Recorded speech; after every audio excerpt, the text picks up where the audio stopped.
لێەوە وەکوەکو مسەوەرێک تەعامل کات و بیباتە دەرەوە لە کاتێکا کامە ئەمە شوێنی ئەندامی پەرلەمان و ئەندامانی پەرلەمان بۆیان هەیە لێرە تەعامل بکەن لەبەرەوە داواکەین ئیجراعاتی تەواوی لەگەڵ بکرێت جارێکی تر ڕێگەیەوە نەدرێ ئەو ڕایشکارە لەبەرەوەی متمانەی نییە بێتە ناو هۆڵی پەرلەمانەوە جارێکیکە لە یاد دابنیشێت و بەشداری بکات لەو کۆبوونەوانە لێەوە داواکەن یەکەم مۆبایلەکەی ئێستا کەشف بکرێت و هەر بڵاوکردنەوەیکی بڵاو بکرێتەوە لەسەر ئەو ئێمە وەڕاوی لێرە داوای ئیجراعاتی یاساییەکەین و شکواشی لەسەرەکەین. زۆر سپاس. بەڵێ ڕاوێژکارانی پەرلەمان فەرمانبەری پەرلەمانی کوردستانن و ئەگەر ئەوەی بەڕێستان باسی یەکەن ئەنجامی دابێ ئێمە ڕێوشێنی یاسایی بەرامبەر بە فەرمانبەرێکی پەرلەمانی کوردستان بە پێی یاسا کارپێکراوەکان و پەیڕەوی ناوخۆ هەرچیەک بێ دوای دڵنیابوون لە ئەنجامدانی ئەو کردەیە دڵنیابن کە جێبەجێیەکی. بەڵێ کاکزانە و ئێستا داوا لە سکیوریتی پەرلەمانەکەم ئەو ڕاوێژکارە بەڕێزە مۆبایلەکەی لێوەربگیرێ و دڵنیابێ ئەگەر گرتەی ئەو گرتەی کە ئەو گرتوبێتی چوو بێتە ئیعلام تونترین سزایەدەی. بەڵێ کاکزان. بەناوی خۆی گەورە و میهرەبان بەڕێز سەرۆکی پەرلەمان ئێمە ئەمڕۆکە جەلسەیەکی یەکجار پیرۆز بەڕێوە دەبین و سەرجەم پەرلەمانتارانی کوردستان داخوازیەکانی خەڵکی پارێزگای هەڵەبجەیان خستە ڕوو. ئەم دامەزراوەیەکی شەرعی خەڵکی کوردستانە کە پەرلەمانی کوردستانە و جێگایەکی پیرۆزە بۆیە بە هیچ شێوەیەک لەگەڵ ئەوە نین لەناو ئەو دامەزراوە شەرعیەدا تەشیر بە ڕەمز و کەسایەتیەکانی گەلەکەمان بکرێ و بە هەموو شێوەیەک دژی ئەو بابەتەین داوا دەکەین لە جەنابتان ڕێکاری پێڕەوی لەم بارەیەوە بگرنە بەر. زۆر سوپاس. بەڵێ زۆر سپاس. قسەکانی دەسڕێتەوە و هەرچیش پێویست بێ و نایڵین بێتە دانیشتنی پەرلەمان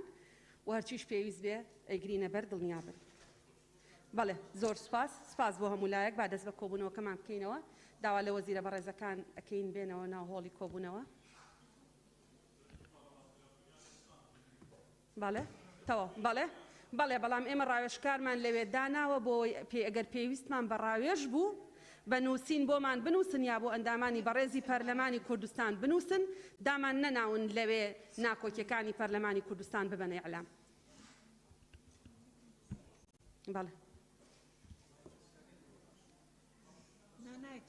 بەڵێ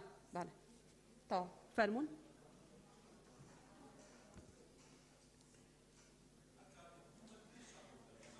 وەڵا پەیوەندی بەوانەوە نییە لە ڕاستیە پەیوەندی بە فەرموون پەیوەندی بە بەڕێستانەوە نییە.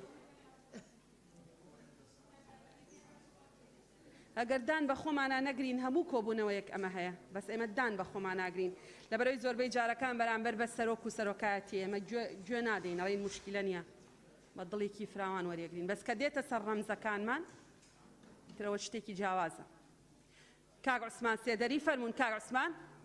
فەرموون قسەکان کە بەڕێزت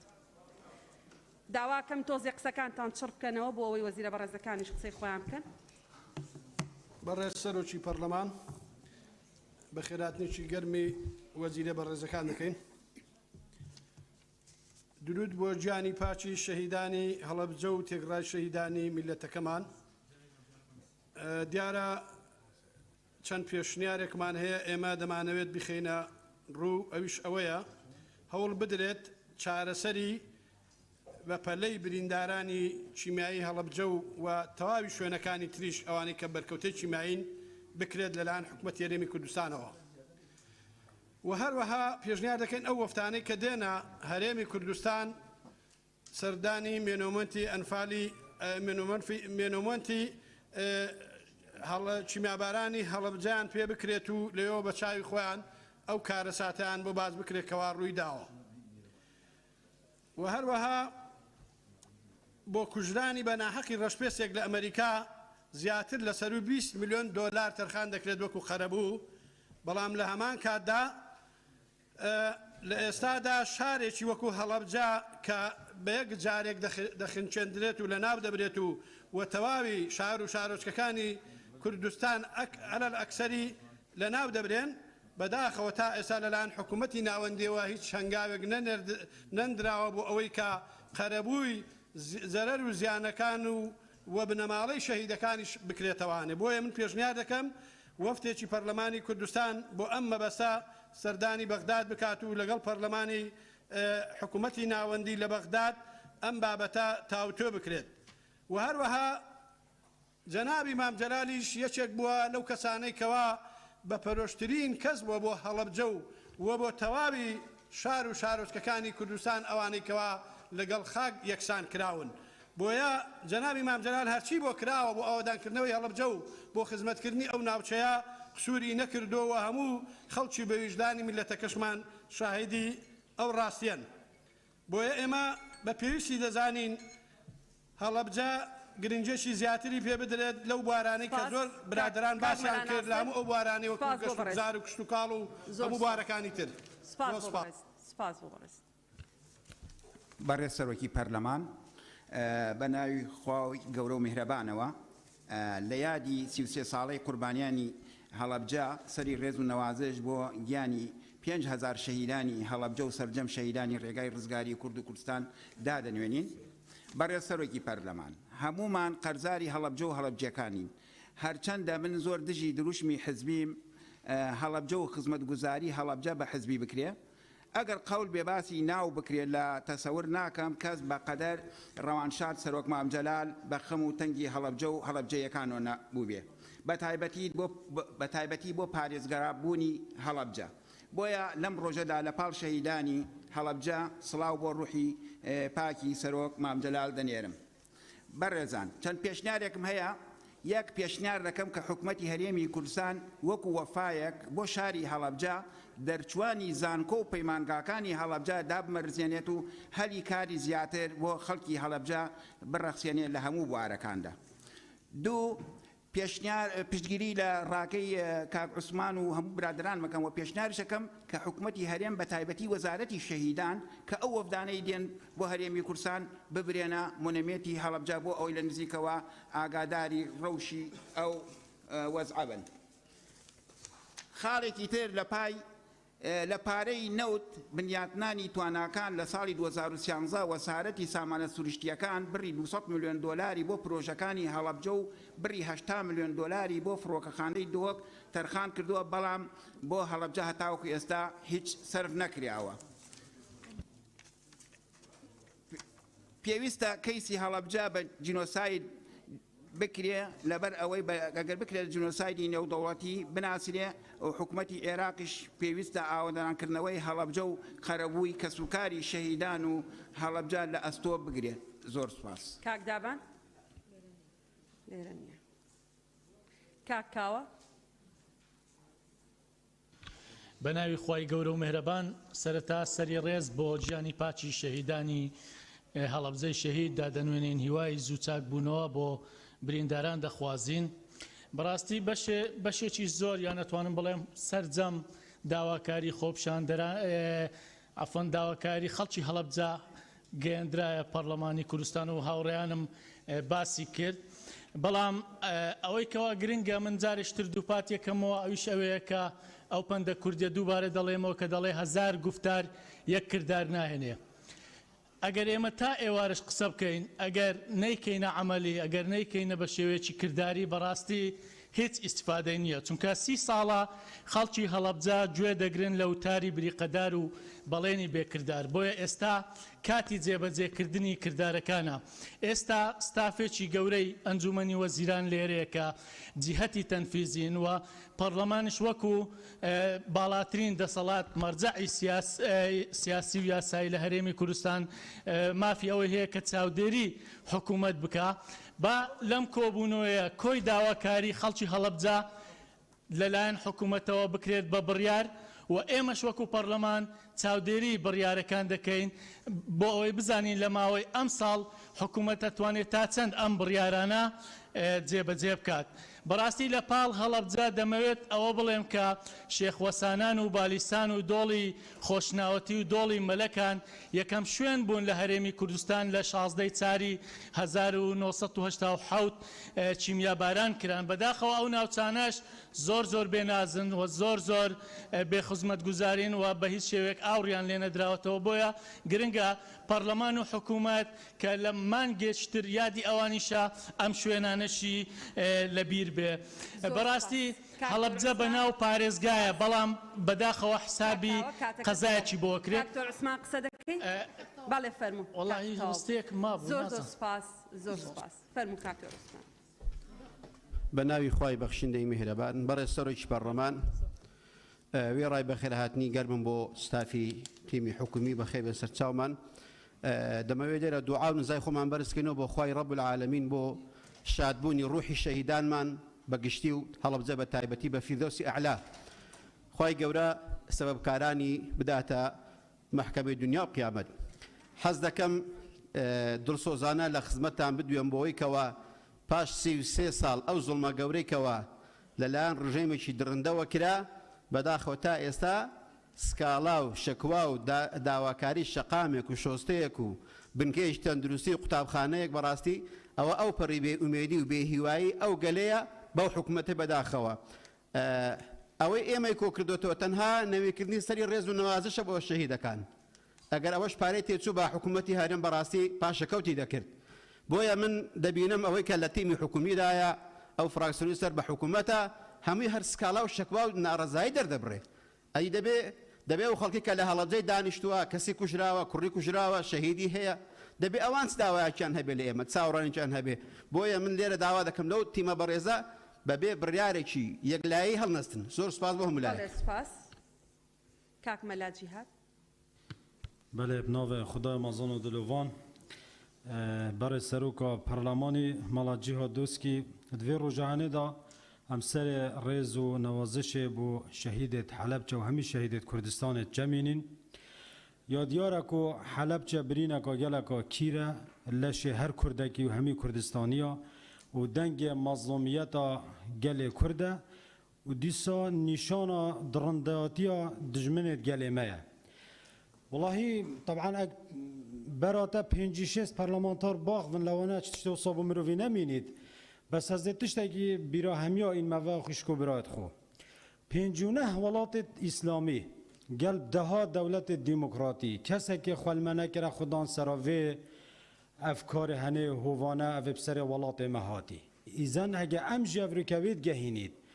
خلوی مشکله و خلوی قضیه اخلاص بدرستاهی کرداتی نکینه خودان از بارنا کم کسک دیسات هوارا ما بیتا و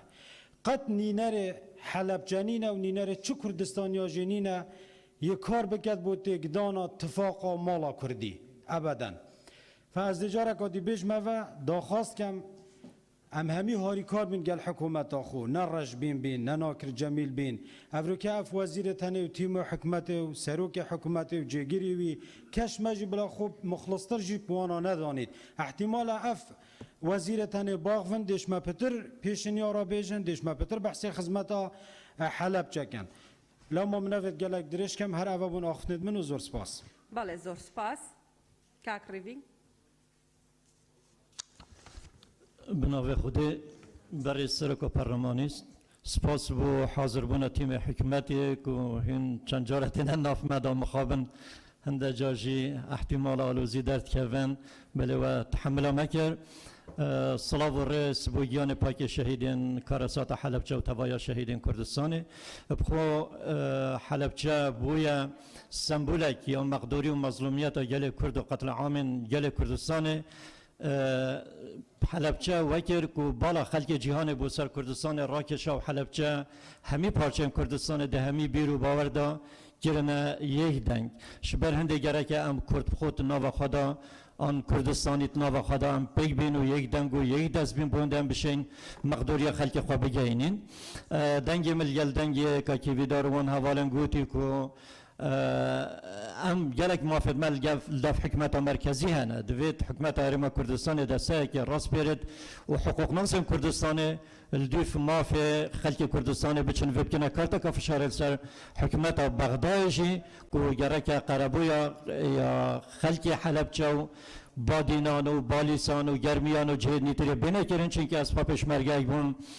تناف پروسس یا انفال دا پروسه و تراجدیت من دیتین تنه او کسیت انفال بوین و او کسی الحلب چه بمبا باران بوین او تزانن که در دتوا چند بون شبر هنده مسئولیت اوید که ویت سر حکمت عراق دوید ام همی وحكومة كردستان هول بداين بهند تيمة كي تشيكن بكتن فارتك فشار كارتك فشار سر حكومة بغداد ام هميت نوفا خدا دنگ يكبون يك رزيه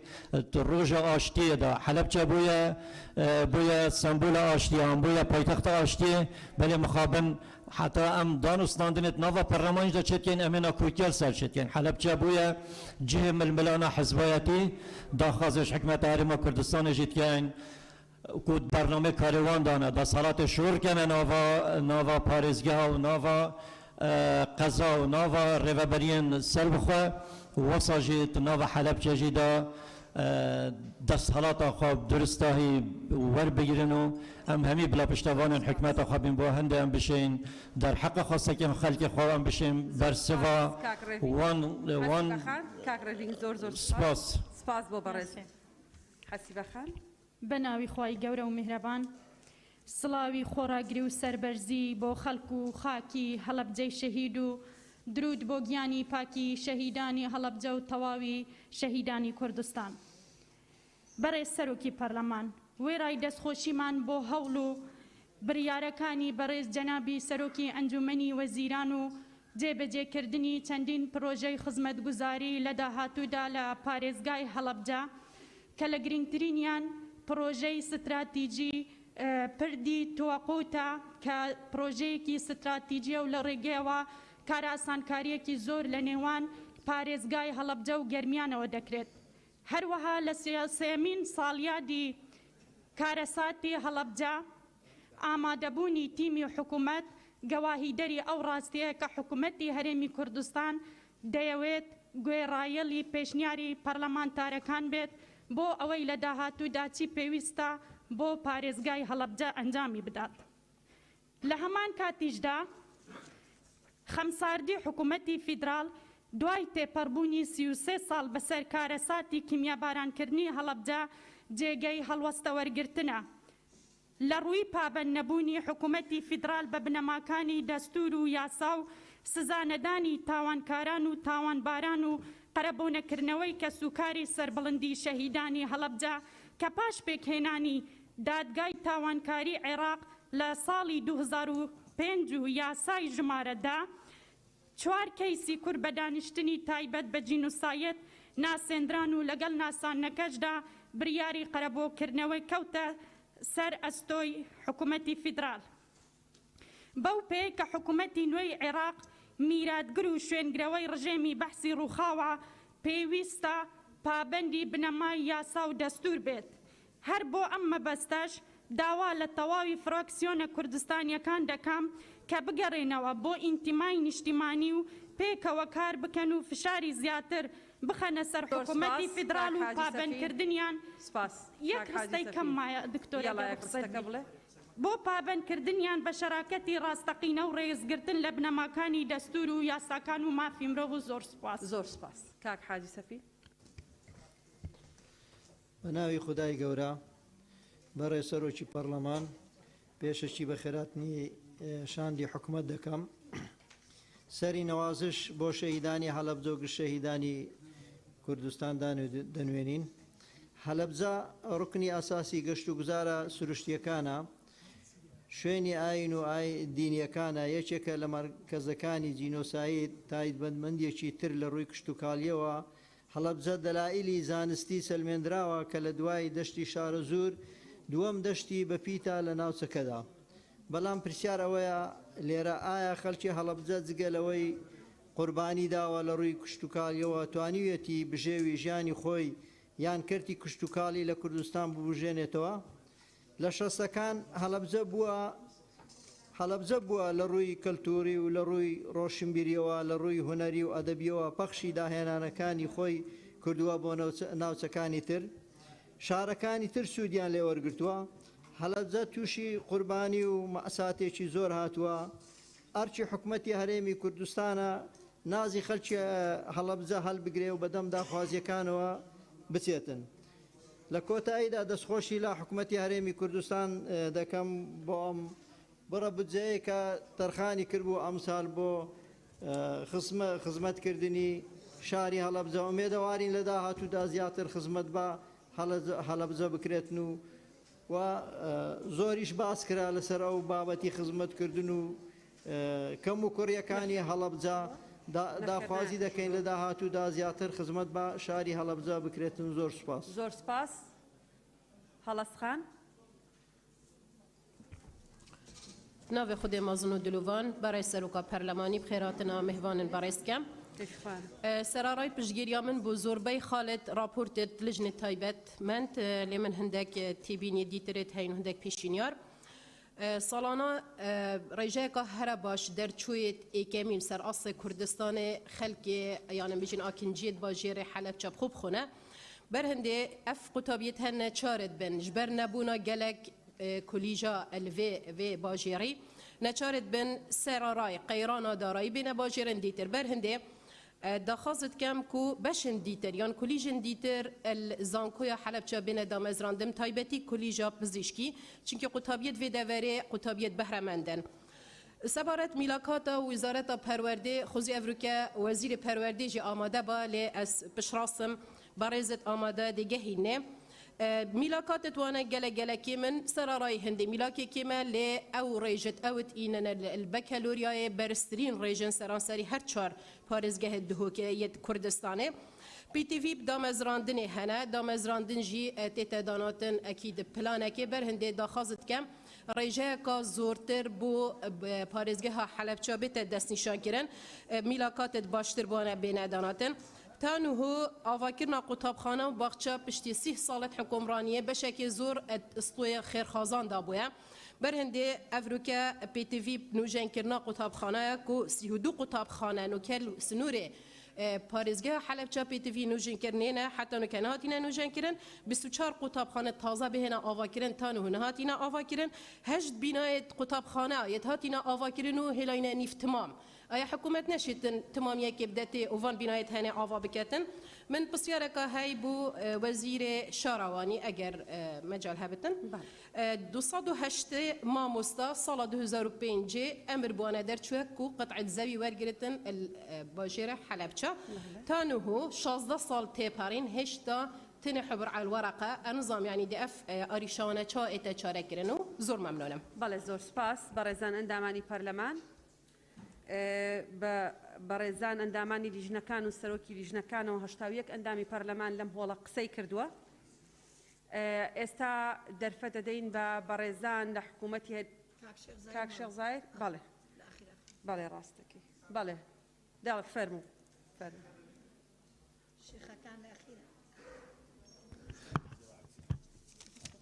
بەناوی خوای بەخشندەی میهرەبان بەڕێ سەرۆکی پەرلەمان دیارە تاوانی 16 پلەیەکی ڕەشە بە نوێچەوانی سەرانی ڕژێمی باس و هاوکارەکانیان وەزامێکی قوڵە لە جەستەی نیشتیمان و هەموو تاکێکی کوردستان لە کاتێکدا یادی 33 ساڵەی ئەنجامدانی تاوانی کیمیابارانی هەلەبجە دەکەینەوە کە تاوانێکی دژی مرۆڤایەتیە هێشتا برینی هەلەبجەیەکان ساڕێژ نەبووە و هێشتا بکەرانی ئەم تاوانە مەزنە بە سزا نەگەێنراون هێشتا عقليتي حكمراناني بغدا بسزاداني خلشي كردستان نگوراوا لويا پێویستە هەموو ئەو کەسولایەنانەی کە دەستیان هەبووە لەم تاوانە دژە مرۆڤایەتیە بە سزادانی خۆیان بگەن و لە هەر شوێنێکی دنیا بن و بەپێی هەموو یاساکان کاتێک کەسێک بەرپرسیارە لە ئەنجامدانی تاوانێک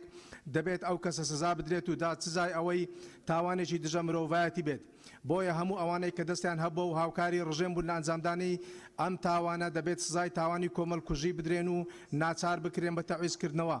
چونکە مەسئولیەتی جنایی سزای هەموو ئەو تاوانبارانە نابێت عفو بکرێت و یان سزایان کەم بکرێتەوە و یان مافی پەنابەریان پێ بدرێت لە هیچ وڵاتێک و تاوانەکانیان بە تەقادم سقوط ناکات بەپێی ڕێکەوتنامەی ڕێگری لە تاوانی عێرقی و سزادانیان ساڵی 1948 کە عێراق ئەندامە تێیدا و بەپێی یاسای محکەمەی جینایی عولیای عێراقی ژمارەدەی ساڵی 2005 و ڕێکەوتنامەی دەولی کە عێراق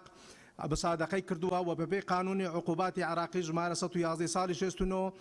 کیمیابارانکردنی هەلەبجە تاوانێکی دژی مرۆڤانەیە بۆیە ئەرچی یاسایی حکوومەتی عێراقیە کە میراتگری ڕژێمی پێشووی عێراقا ئەرچی قەرەبووکردنەوەی کەسوکاری شەهیدانی هەلەبجە و ئاوەدانکردنەوەی ئەو شارە و چارەسەرکردنی بەرکەوتانی چەکی کیمیایی و بە سزاگەیاندنی تاوانباران لە ئەستۆدایە و دەبێت حکوومەتی عراق داوای لێبوردن لە خەڵکی هەڵەبجە بکات لە کۆتاییدا درود بۆ جانی پاچی شەهیدانی هەڵەبجە و تێکڕای شەهیدانی کوردستان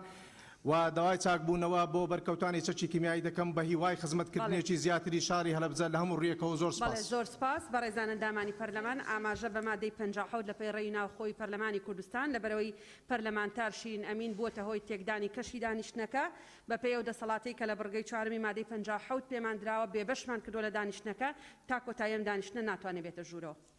دوای قسەکردنی 82 ئەندامی پەرلەمان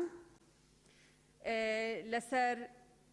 گرفتەکانی هەڵەبجە، پرۆژەکانی هەڵەبجە، پێداویستیەکانی هەڵەبجە خستنە ڕووی ڕێگەی چارەسەریان بە ئامادەبوونی 7 وەزیری حکوومەتی هەرێمی کوردستان بەڕێز سەرۆکی دەستەی وەبەرهێنان، بەڕێز جێگری وەزیری شەهیدان، بەڕێز جێگری پارێزگاری هەڵەبجە. ئێستا دەرفە دەدەینە بەڕێزان لە حکوومەتی هەرێمی کوردستان بەپێی ئەو تەسەلسولەی کە خۆیان لە نێوان خۆیانە پێیان باشە بۆ ئەوەی بەڕێزیان قسە بکەن سەبارەت بەو پێشنیار و ڕوانگە و قسانەی کە لەلایەن پەرلەمانتارانە خرانە ڕوو هاوکات بەڕێز کاکاوە عەلی کەریم جێگری پارێزگاری هەڵەبجە داوایەکی پێشکەشی سەرۆکایەتی پەرلەمانی کوردستان کردووە کە یادداشتێکیان هەیە دەیانەوێت پێشکەشی سەرۆکایەتی پەرلەمانی کوردستان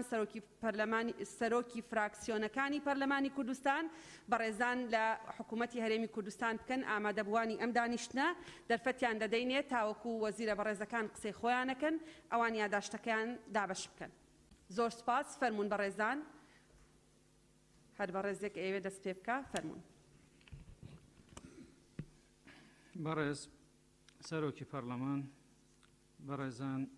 دەستەی سەرۆکایەتی پەرلەمان و ئەندامانی بەڕێزی پەرلەمان، ئەمڕۆ لەگەڵ ئێوەی بەڕێز بەشدارین لە کۆبوونەوەیەکی زۆر گرنگ و تایبەت بە شاری خۆشەویستی هەڵەبجە، پارێزگای هەڵەبجە کە لەسەر دەستی ڕژێمی بەعسی گۆڕبەگۆڕ تووشی دڕندانەترین شێوازی کیمیابارانکردن و جینۆسایدکردن بووە. هەمومان لە کاتی خۆیدا و ئێستا و هەتاوەکو کورد ماوە ئەو برینە ناکرێتن لە بیر بکرێت. ئێمە تەقدیرمان هەیە بۆ هەموو ئەو بیرۆبۆچوونانەی کە ئەمڕۆ لە هۆڵی پەرلەمان باسی لێوە کرا بە جیاوازی بیرۆبۆچوونی سیاسی. من مطمئنم لەوەی کە هەموو بەڕێزان کە لێرە قسەیان کردووە بۆ خەمخۆریان بووە بۆ ئەوەی کە خزمەت گوزاری باشتر پێشکەش بە خەڵکی خۆڕاگیری هەڵەبجە بکرێتن. ئێمە هەمومان کۆکین لەسەرەوەی کە دەبێت درود و سڵاو بنێرین بۆ گیانی پاکی قوربانیانی کیمیابارانی هەڵەبجە و هەمومان هەوڵ بدەین کە بتوانین کەمێک لە ئێش و ئازاری ئەوانەی کە لە دوای کیمیاباران ماون و نەوەی ئێستای هەڵەبجە کە بەشێکی زۆریان ئەو دیاردەیان بە چاوی خۆیان نەبینیوە تەنها لە خوێندنەوە و لە گێڕانەوەی ڕووداوەکە وەکو پێویست ئاگادار کراون لە قەبارەی تاوانەکە و جینۆسایدی کە بەرامبەر بە هەڵەبجە کراوە. ئاساییە لە پەرلەمان گفتوگۆی جیاواز هەبێتن لەسەر ئەو خزمەت گوزاریانەی کە حکوومەت نیازی هەیە یاخود پێشکەشی کردووە. بەڕێزان، ئێوە هەموو ئۆباڵەکە واتان لێکدایەوە کە حکوومەتی هەرێمی کوردستان بەشێکی زۆری ئەو ئۆباڵە دەکەوتە سەر حکوومەتی هەرێم. لەوەشدا تەسەوڕ ناکەم ناکۆک بین کە دەبێ هەمومان بە پەرلەمان و بە حکوومەت و هەموو دامەزراوە شەرعیەکانی هەرێمی کوردستان دەبێ ڕووی قسەمان سەرەتا ئاراستەی حکوومەتی فیدرالی عێراقی بکەین و ئاراستەی کۆمەڵگای نێونەتەوەیش بکەین. چونکە هەڵەبجە مۆرکێکی کوردستانی هەیە بەڵام تاوانێکە دەرحەق بە هەموو مرۆڤایەتی تەنها بەرامبەر بە کوردستانیان نەکراوە. وەیە تکا دەکەم ئەو بابەتانەی کە باز دەکرێتن و لێرە دەبنە ڕاستپاردە لەسەر ئەو بنەمایە بێت کە تاوانباری سەرەکی لە ئەنجامدانی ئەو جینۆسایدە لە بیر خۆمان و نەوەی داهاتووی کوردستان نەبینەوە. لە ئەنجامی ڕکابەری سیاسی وای لێ نەکەین کە نەوەی داهاتووی کوردستان وابزانێت کە کورد خەتابارە بەرامبەر بە هەڵەبجە. بەڕێزان ئێمەی کوردستانیان هەمومان قوربانی دەستی ڕژێمە دیکتاتۆریەکەی کە ساڵان لە بەغدا حکومڕان بوونە بە ئێستاشی لەگەڵ بێت کە مافی ئێمە وەکو پێویست نادرێتن. لەبیرتان نەچێ ئێستا ئەو حکوومەتەی کە ئێمە خۆمان بەشدار بووینە لە دروستکردنی پرۆسەی سیاسی عێراق ئێستا موچە و بودجەی هەرێمی کوردستان نادات. ئەمە کەمتر نییە لەو تاوانانەی کە پێشتر دەرحەق بە ملەتی کوردستان کراوە. ئەمەش جۆرێکە لە جینۆساید. کاتێک بودجەی هەرێمی کوردستان قوتی خەڵک دەبردرێت، ئەمە 9 مانگە هەرێمی کوردستان 1 فلسی وەرنەگرتووە لە حکوومەتی فیدرال. حکوومەتی هەرێمی کوردستان بە توانای خۆی، بە پشگیری پەرلەمان، بە خۆڕاگیری خەڵکی کوردستان توانیومانە لە کابینەی نوێیەم ئەوەی کە هەتا ئێستا کراوە پێشکەش بکەین و ئێمە ئێرادەیەکی بەهێزیشمان هەیە لە حکوومەتی هەرێمی کوردستان کە لەو کێشە و گرفتانە بەسەر بەرزی هەمومان لێ دەردەچین و ئەوەی کە شایانی ملەتی کوردستانە خەڵکی کوردستانە پێشکەشیان بکەین. بۆیە زۆرێک لەو شتانەی کە گوترا ئێمە وەکو حکوومەتی هەرێمی کوردستان کە خۆمان بە بەرپرسیار دەزانین بە ئێستا و داهاتووی خەڵکی کوردستان و تەحملی مەسئولیەتیش دەکەین لە ڕابردوو ئەوانەی کە لە دەسەڵات بوونە هەمومان بە جۆرێک لە جۆرەکان هەموو حزبەکان ئەوەی لەو قاعەیەش دانیشتونە بە جۆرێک لە جۆرەکان بەشدار بووینە لەو دەسەڵاتە. لە قۆناغی جیاجیا تەحملی مەسئولیەتمان کردووە. هەر یەک لە ئێمە بە ئەندازەی خۆی بە قابارەی خۆی تەحملی مەسئولیەتی ڕابردووش دەکات و خۆشمان نادزینەوە ئەگەر لە کەم و کورتێک هەبێتن. هەمومان هەز دەکەین کەم و کورتی هەیە. بۆیە لە کابینەی نوێیەم ناونیشانی سەرەکی بەرنامەی کابینەی نوێیەم چاکسازیە. ئەم چاکسازیە لەگەڵ خزمەتگوزاری بە یەکەوە دەتوانین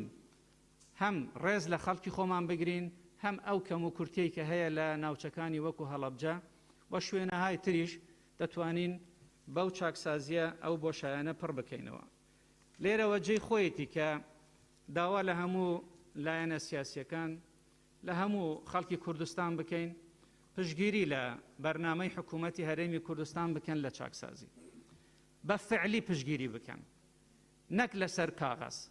چونکە ئەو چاکسازەی کە حکوومەت نیازی هەیە بیکات، هەموو ئەو کێشە و گرفتانەی کە ئێوەی بەڕێز باسی لێوە دەکەن بەشێکی زۆری لێ چارەسەر دەبێتن. بۆیە هەر یەک لە ئێمە دەتوانێت بەشدار بێتن لە جێبەجێکردنی پلانی چاکسازی بۆ گەیاندنی خزمەتگوزاریەکان و کەمکردنەوەی ئەو کێشە و گرفتانەی کە بۆ نمونە لە هەڵەبجە هەیە. خۆمان دادەنوێنین بۆ ئێش و ئازاری خەڵکی هەڵەبجە. بەڵام بەڕێزان، ئەگەر ئێمە بە مانگێک هەر ڕۆژە و کۆبوونەوەیەکی بەم شێوەیە بۆ هەر شار و شارۆچکەیەکی کوردستان بکەین، ئێش و ئازارەکانی خەڵکی کوردستان تەواو نابێتن. ئەمڕۆ باسی هەڵەبجە دەکەین. ئەگەر باسی گەرمیان بکەین،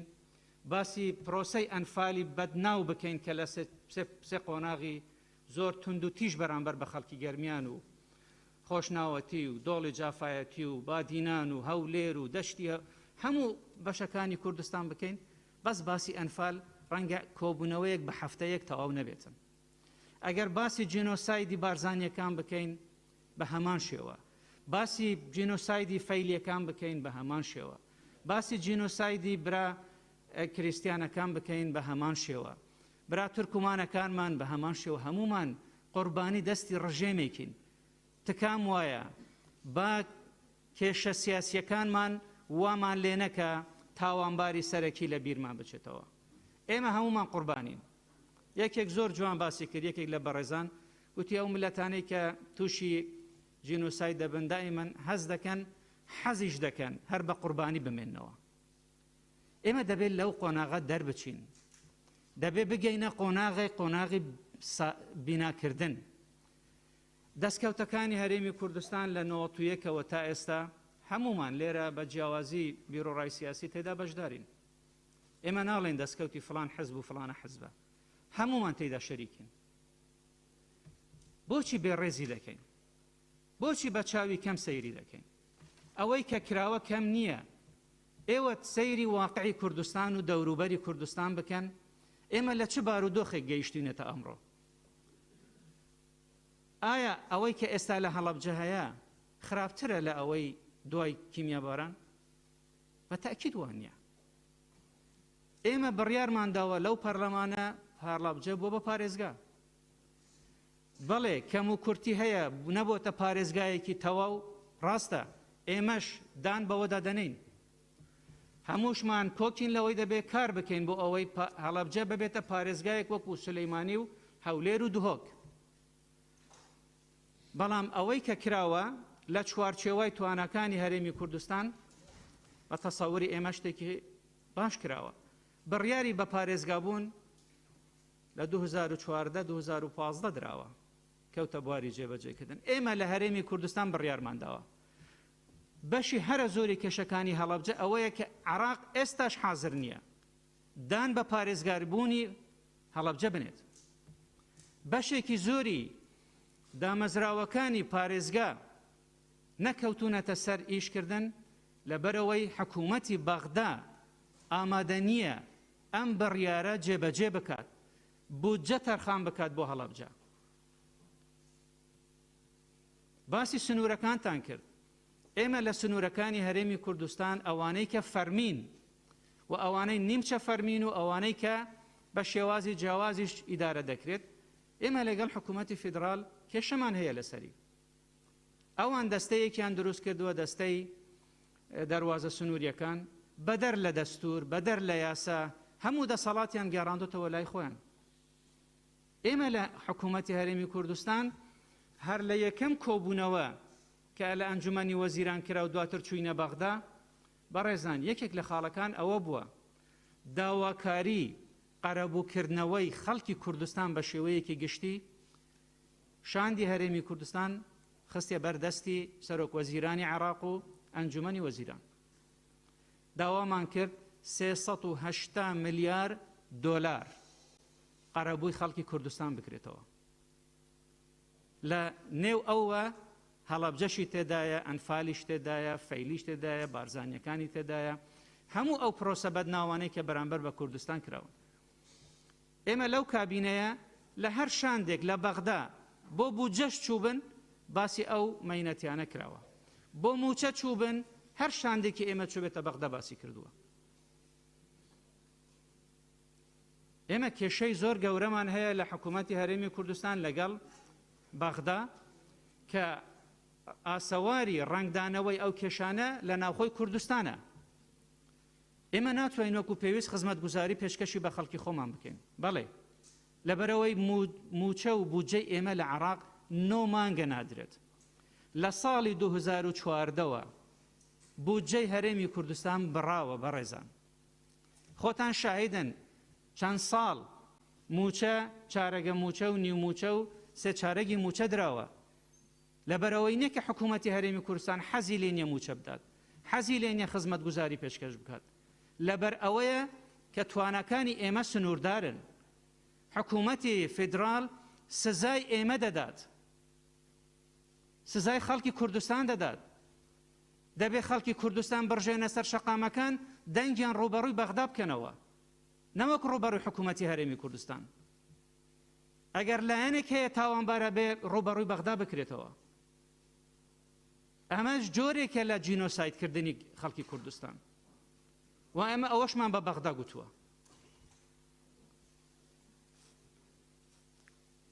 بەڕێزان لەم چەند ڕۆژەی ڕابردوو حکوومەتی هەرێمی کوردستان برای بەڕێزم کاک دکتۆر دارا باسی کرد چەندین پرۆژەیان بۆ هەڵەبجە دیار کردووە و پارەیان بۆ تەرخان کردووە گوێم لێ دەبێت 30 ملیار دینار هیچ نییە بەڕێزان 30 ملیار دینار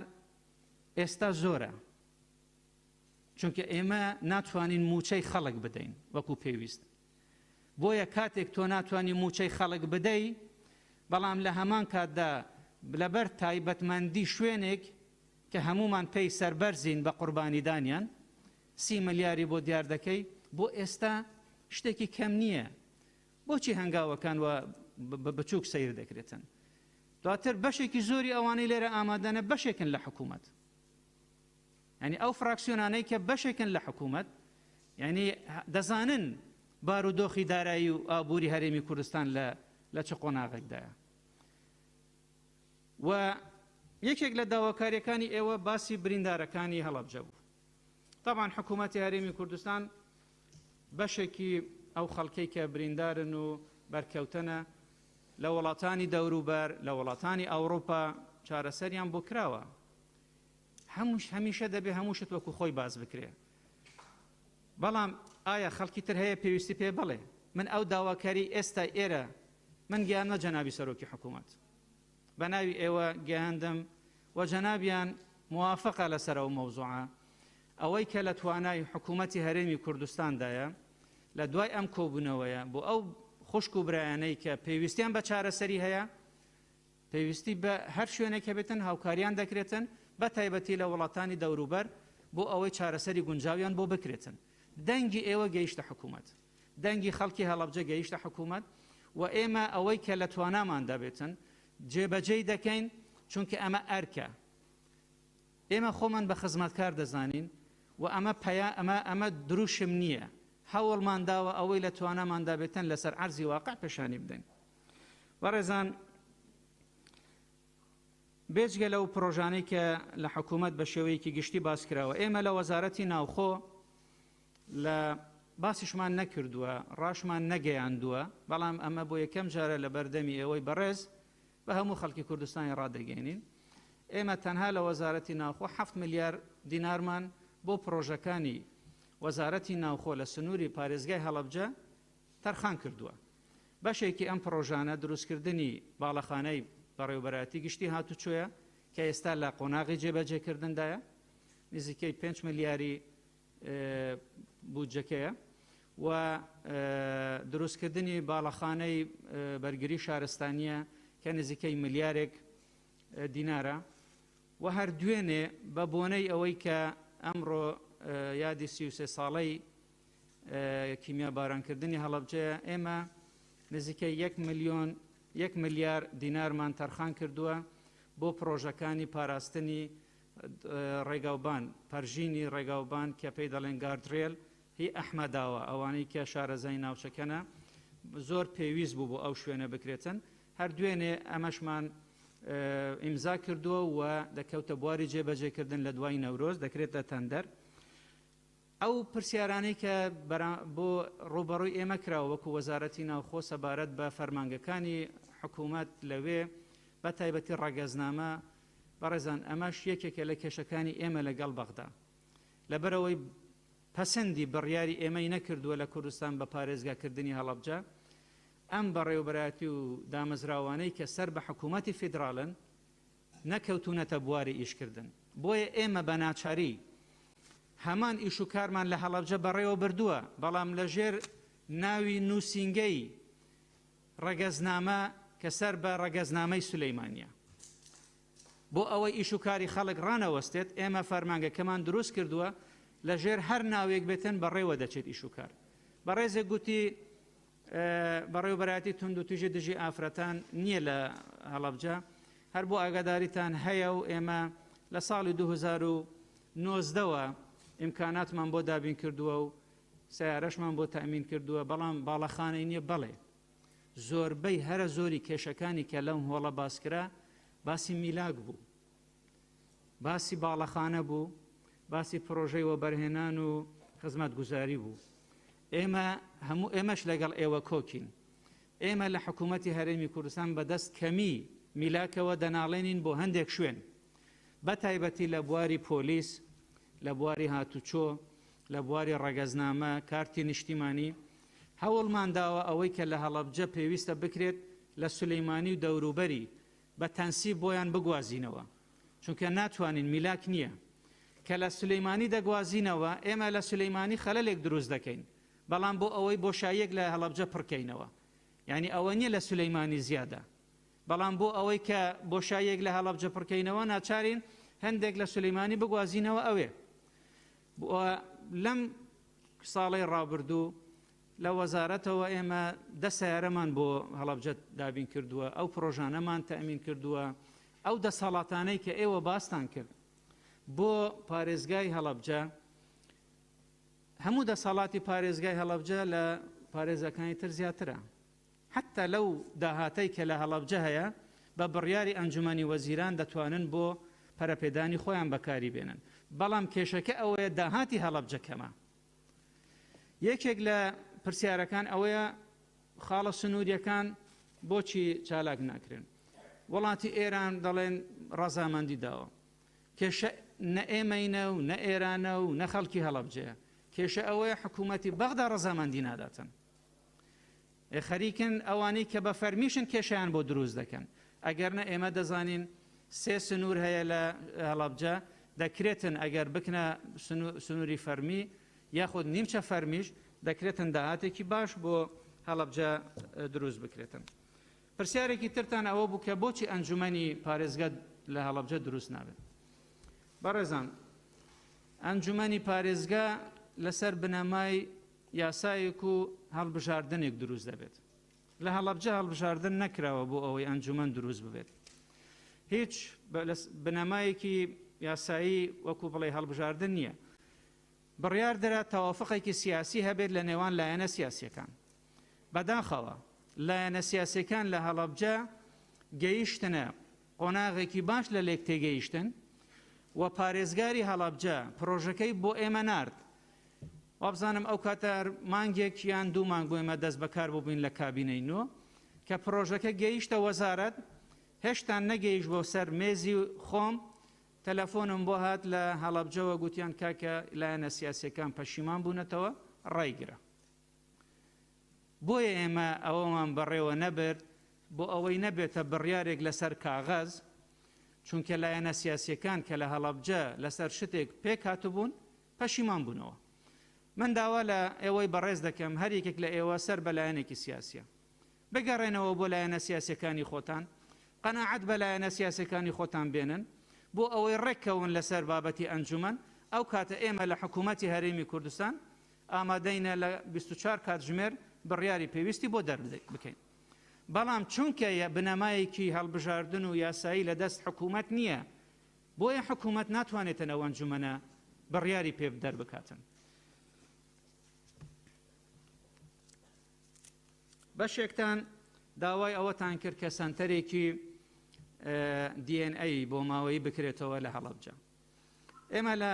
حکوومەتی هەرێمی کوردستان بەڕێوەبەرایەتی ئەدلەی جیناییمان هەیە بەڵگەی تاوانمان هەیە و طبعا ئەم DNA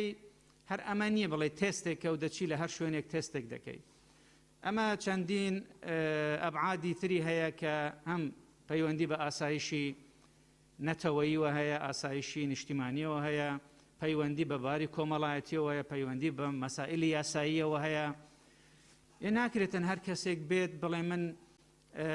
مەسەلەن لە فڵانە خێزانم ئەم خێزانە هەندێک تێستمان کردووە بەشێکیان لەمانە دەرنەچوون کە لەم خێزانە بن کێشەی کۆمەڵایەتی لێکەوتۆتەوە و لێکەوتەی تریشی لێ دروست بووە خەڵکی هەڵەبجە باشتر لە ئێمە دەزانن لەو معاناتە بۆیە ئێمە وەکو وەزارەتی ناوخۆ کە بەڵگەی تاوانمان هەیە هەموو ئامادەکاریەکمان تێدایە بۆ هەر کەیسێک کە لە وەزارەتە پەیوەنددارەکانەوە یان لە کۆمەڵگای مەدەنیەوە یان ئەو ڕێکخراوانەی کە گرنگی دەدەن بە خەڵکی هەڵەبجە و لێ قەوماوانی کیمیابارانی هەڵەبجە ئامادەیمان تێدایە تێست بکەین لێرە بکرێت یان لە شوێنی تر بکرێت حکوومەتی هەرێم تەحملی هەموو خەرجێک دەکات وە کردومانە و بەردەوامیش دەبین لەسەری بەڵام ئاسان نییە سنتەرێک لە هەڵەبجە بکرێتەوە چونکە ئەم سنتەرە توانایەکی ئیداری مالی مرۆیی زۆر باشی دەوێتن و پشتگیریەکی یاساییشی دەوێتن بۆ ئەوەی کە بتوانین ئیدارە بکرێت ئێمە کێشەمان لەوە نییە سنتەرمان نەبێ کێشەمان لەوە هەیە ئەو کێسانەی کە دێنە بەردەست بەشی هەرە زۆریان بەداخەوە وەکو خۆی دەرناچن و کێشەی تری لێ دەکەوێتەوە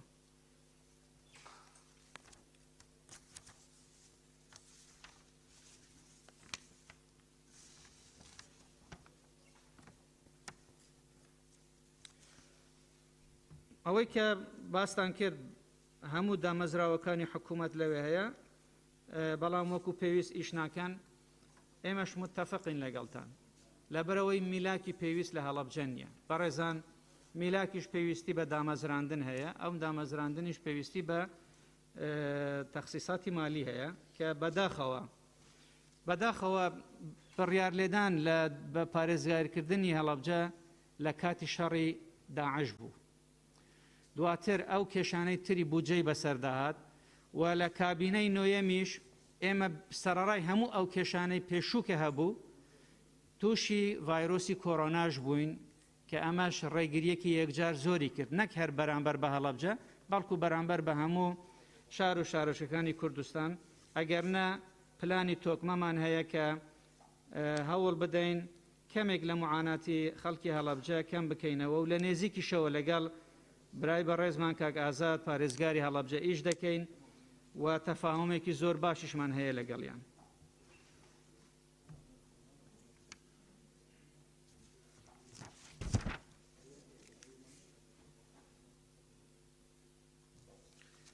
یەکێک لە بەڕێزان گوتی ونبوویەک داوای دیداری کردووە لە سەرۆکی حکوومەت تا ئێستا نەبینراوە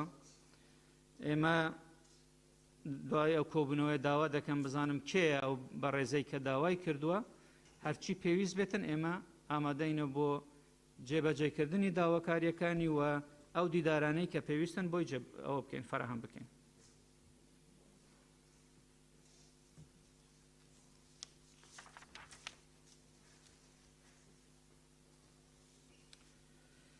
بەڕێزان بەراوردکردنی نێوان هەڵەبجە و هێرۆشیما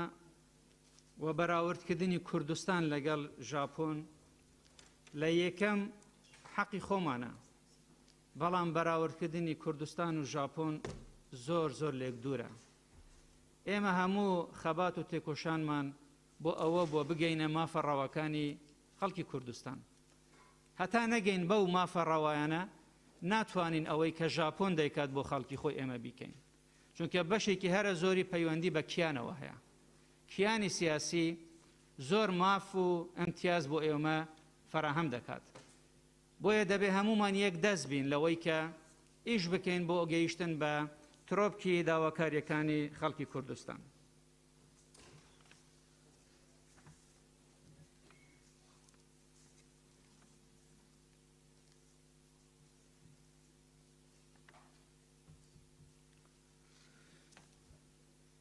من نامەوێت زیاتر وەختان بگرم زۆر سوپاستان دەکەم بە تاکید ئەوەی کە لێرە بەڕێستان باستان کرد ئێمە وەکو ئەو وەزیرانەی کە لێرە هەین ئەوانەی کە لێرەش نەبوون هەندێک شت ئاراستەی هەندێک وەزیرکران کە لێرە نەبوون ئەوانیش دەگەینین تەنها یەک شت ویستم بۆ بەڕێزێک ڕوونکەمەوە کە باسی پەروەردەی کردگوتی چی کراوە لە بواری پەروەردە لەم مەسەلەیە بەڕێزان لە منهەجی خوێندن لە پۆلی پێنجی بنەڕەتی لە نۆی بنەڕەتی لە دەی ئامادەیی و دوازدەی ئامادەیی لە باسیەکی تێر و تەسەل لەسەر هەموو ئەو تاوانانەی بەرامبەر بە خەڵکی کوردستان کراوە نووسراوە و لە دەرسی کۆمەڵایەتی لە پۆلی دوازدە ئەم منهەجە دەخوێندرێت و زۆر بە تێر و تەسەلی باسی جینۆسایدی هەڵەبجە دەکرێتن کە چی کراوە هەمووشمان منداڵمان هەیە لە قوتابخانە تکایە سەرێک لە پەرتوکەکانی منداڵەکانتان بدەن بزانن چی باس کراوە حکوومەت هەرێمی کوردستان دەمێکە ئەو بابەتەی کردوتە خەمی خۆی و من متأکدم لە زانکۆکانیش و لە پەیمانگەکانیش ئەم بابەتە دەخوێندرێتن بە جۆرێک لە جۆرەکان زۆر سوپاسان دەکەم بەڵێ زۆر سوپاس بەڕێز وەزیری ڕۆشنبیری راپۆرتی لیژنەی ڕۆشنبیری ڕئیتان لەسەری لەگەڵ ئەوەی کە ئەندامانی پەرلەمان و تویانە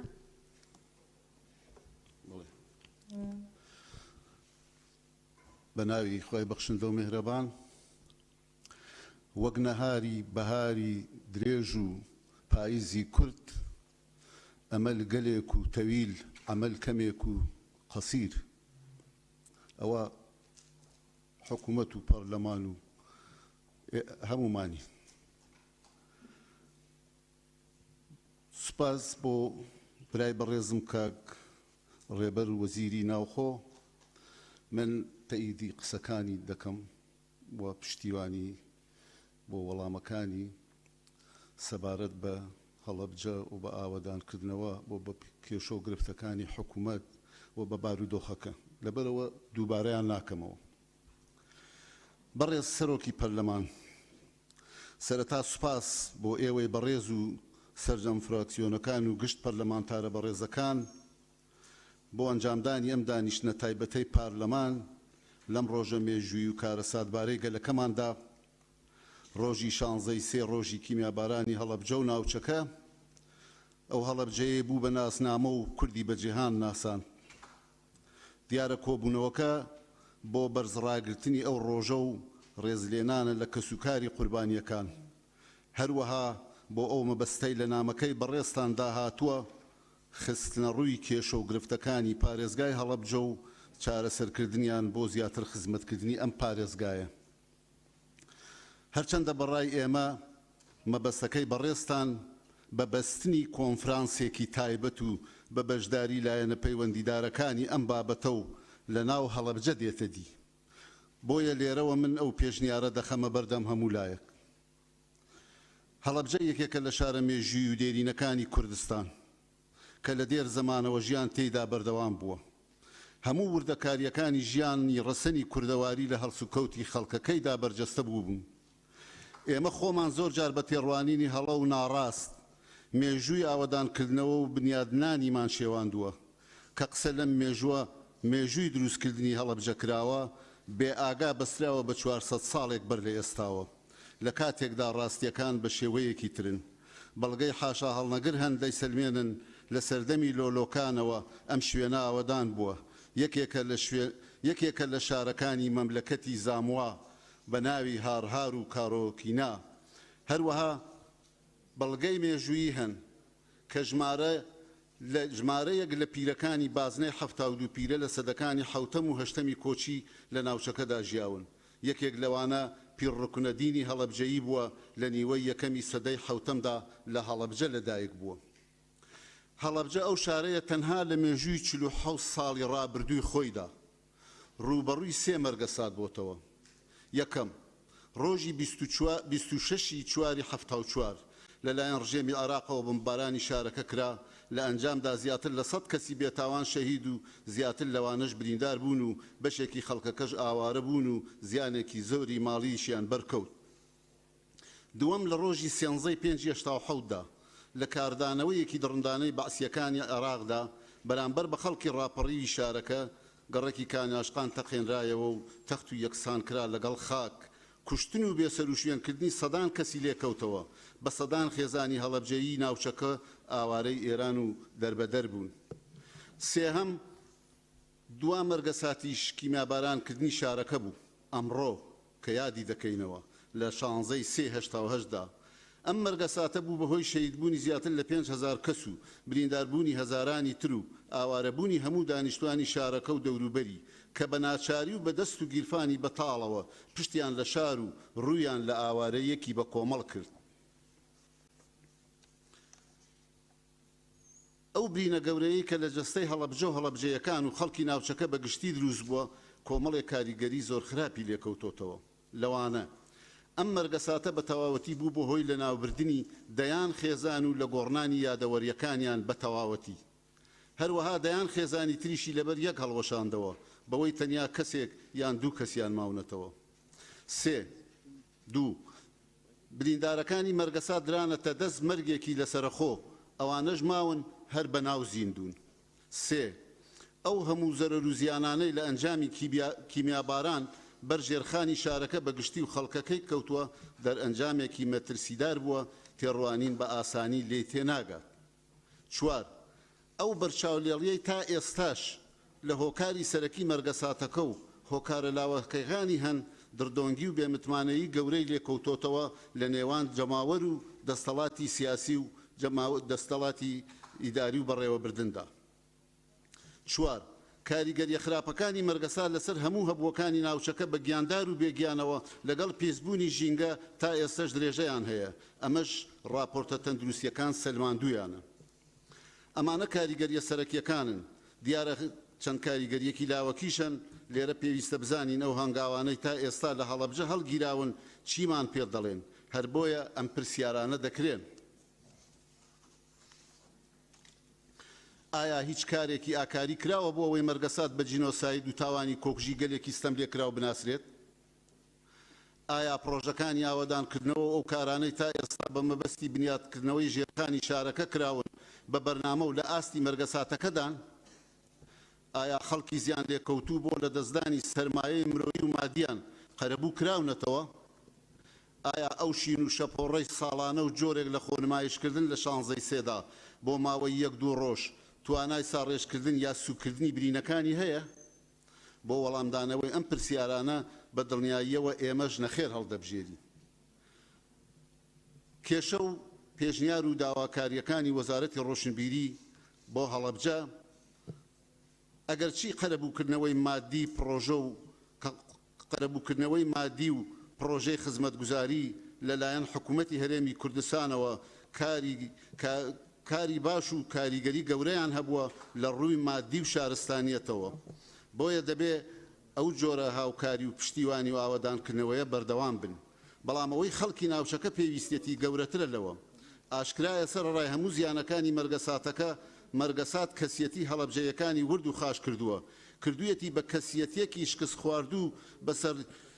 خۆداشکا و بێهیوا بە ئایندە. کەسیەتێکی شکست خواردوو بەسەر خۆداشکا و بێهیوا بە ئایندە. هەر بۆیە هەندێک لە کەسوکاری شەهیدەکان کێڵی شەهیدەکانی خۆیان شکان و یاخود هەندێک لە خەڵکی شار بە هەر هۆیەکەوە بوو گڕیان لە هێمای سەربەرزی خۆیان بەردا کە یادگاری هەڵەبجە بوو. ئەمانە کێشەی گەورەن ناکرێت بەسەر پێی سێریان بکەین چونکە ئەگەر چی کاردانەوەش بن بەڵام کرۆکی شکست و بێهیواییان پێوە دیارە. ئێمە وەک وەزارەتی ڕۆشنبیری و لاوان پێتان ڕادەگەیەنین تا ئێستا نەمانتوانیوە لە ئاست ئەو شکستەدا هەنگاوی باش و بەجێ هەڵبگرین. ئەو دامەزراوانەی لەوێ هەمانن کەمبود و بێدەسەڵاتن. تەنانەت بەڕێوەبەرایەتیە گشتیەکەمان لە ڕووی پەیکەری ڕێخستنەوە وەک بەشێک تێتە پێشچاو. بڕێوەبەرایەتی شانۆ، شێوەکار، هونەرەکانی موزیک، سینەما، چالاکی و وێژەیی، هونەری میلی، وەرزش و تادوایی لە شارەکەدا نین. ئەم جۆرە دامەزراوانە دەبێت دروست بکرێن و خەڵکی شارەزا و پسپۆڕیان بۆ دیاری بکرێت و دا بمەزرێت. ئەمەش بڕیاری ئەنجومەنی وەزیرانی حکوومەتی هەرێمیەوێت. ئەو چالاکیانەی لە ناوچەکەدا کراون زۆربەیان سادە و بێکاریگەر بوون. هەروەها وەک پێویست هاوکاری دامەزراوە نافەرمیەکانی ڕۆشنبیری وەرزش و لاوان لە ناوچەکەدا لە دەرەوەی حکوومەت نەکراوە. ئەبێ ئەو هاوکاریە بکرێت لەلایەن حکوومەتی هەرێمی کوردستانەوە. وەزارەتی ڕۆشنبیری و لاوان هیچ هەنگاوێکی دیاری وای نەناوە کە بە جۆرێک لە جۆرەکان لە ڕێی چالاکی ڕۆشنبیری و وەرزشیەوە مەرگەسات بهێنێتە ناو هەست و نەستی تاک و کۆمەڵ و کار بکات بۆ ئەوەی لە یادەوەری خەڵکەکەدا بیچەسپێنێت و ببێت بە بەشێک لە ناسنامەی خەڵکی ناوچەکە کە ئەمە تەنیا ڕێگایە بۆ بنیادکردنەوەی شکستی کەسیەتی خەڵکەکە و ئەسپاردنیان بە تێڕوانین لە مەرگەسات بە ڕۆحیەت نەوەک بە سۆس.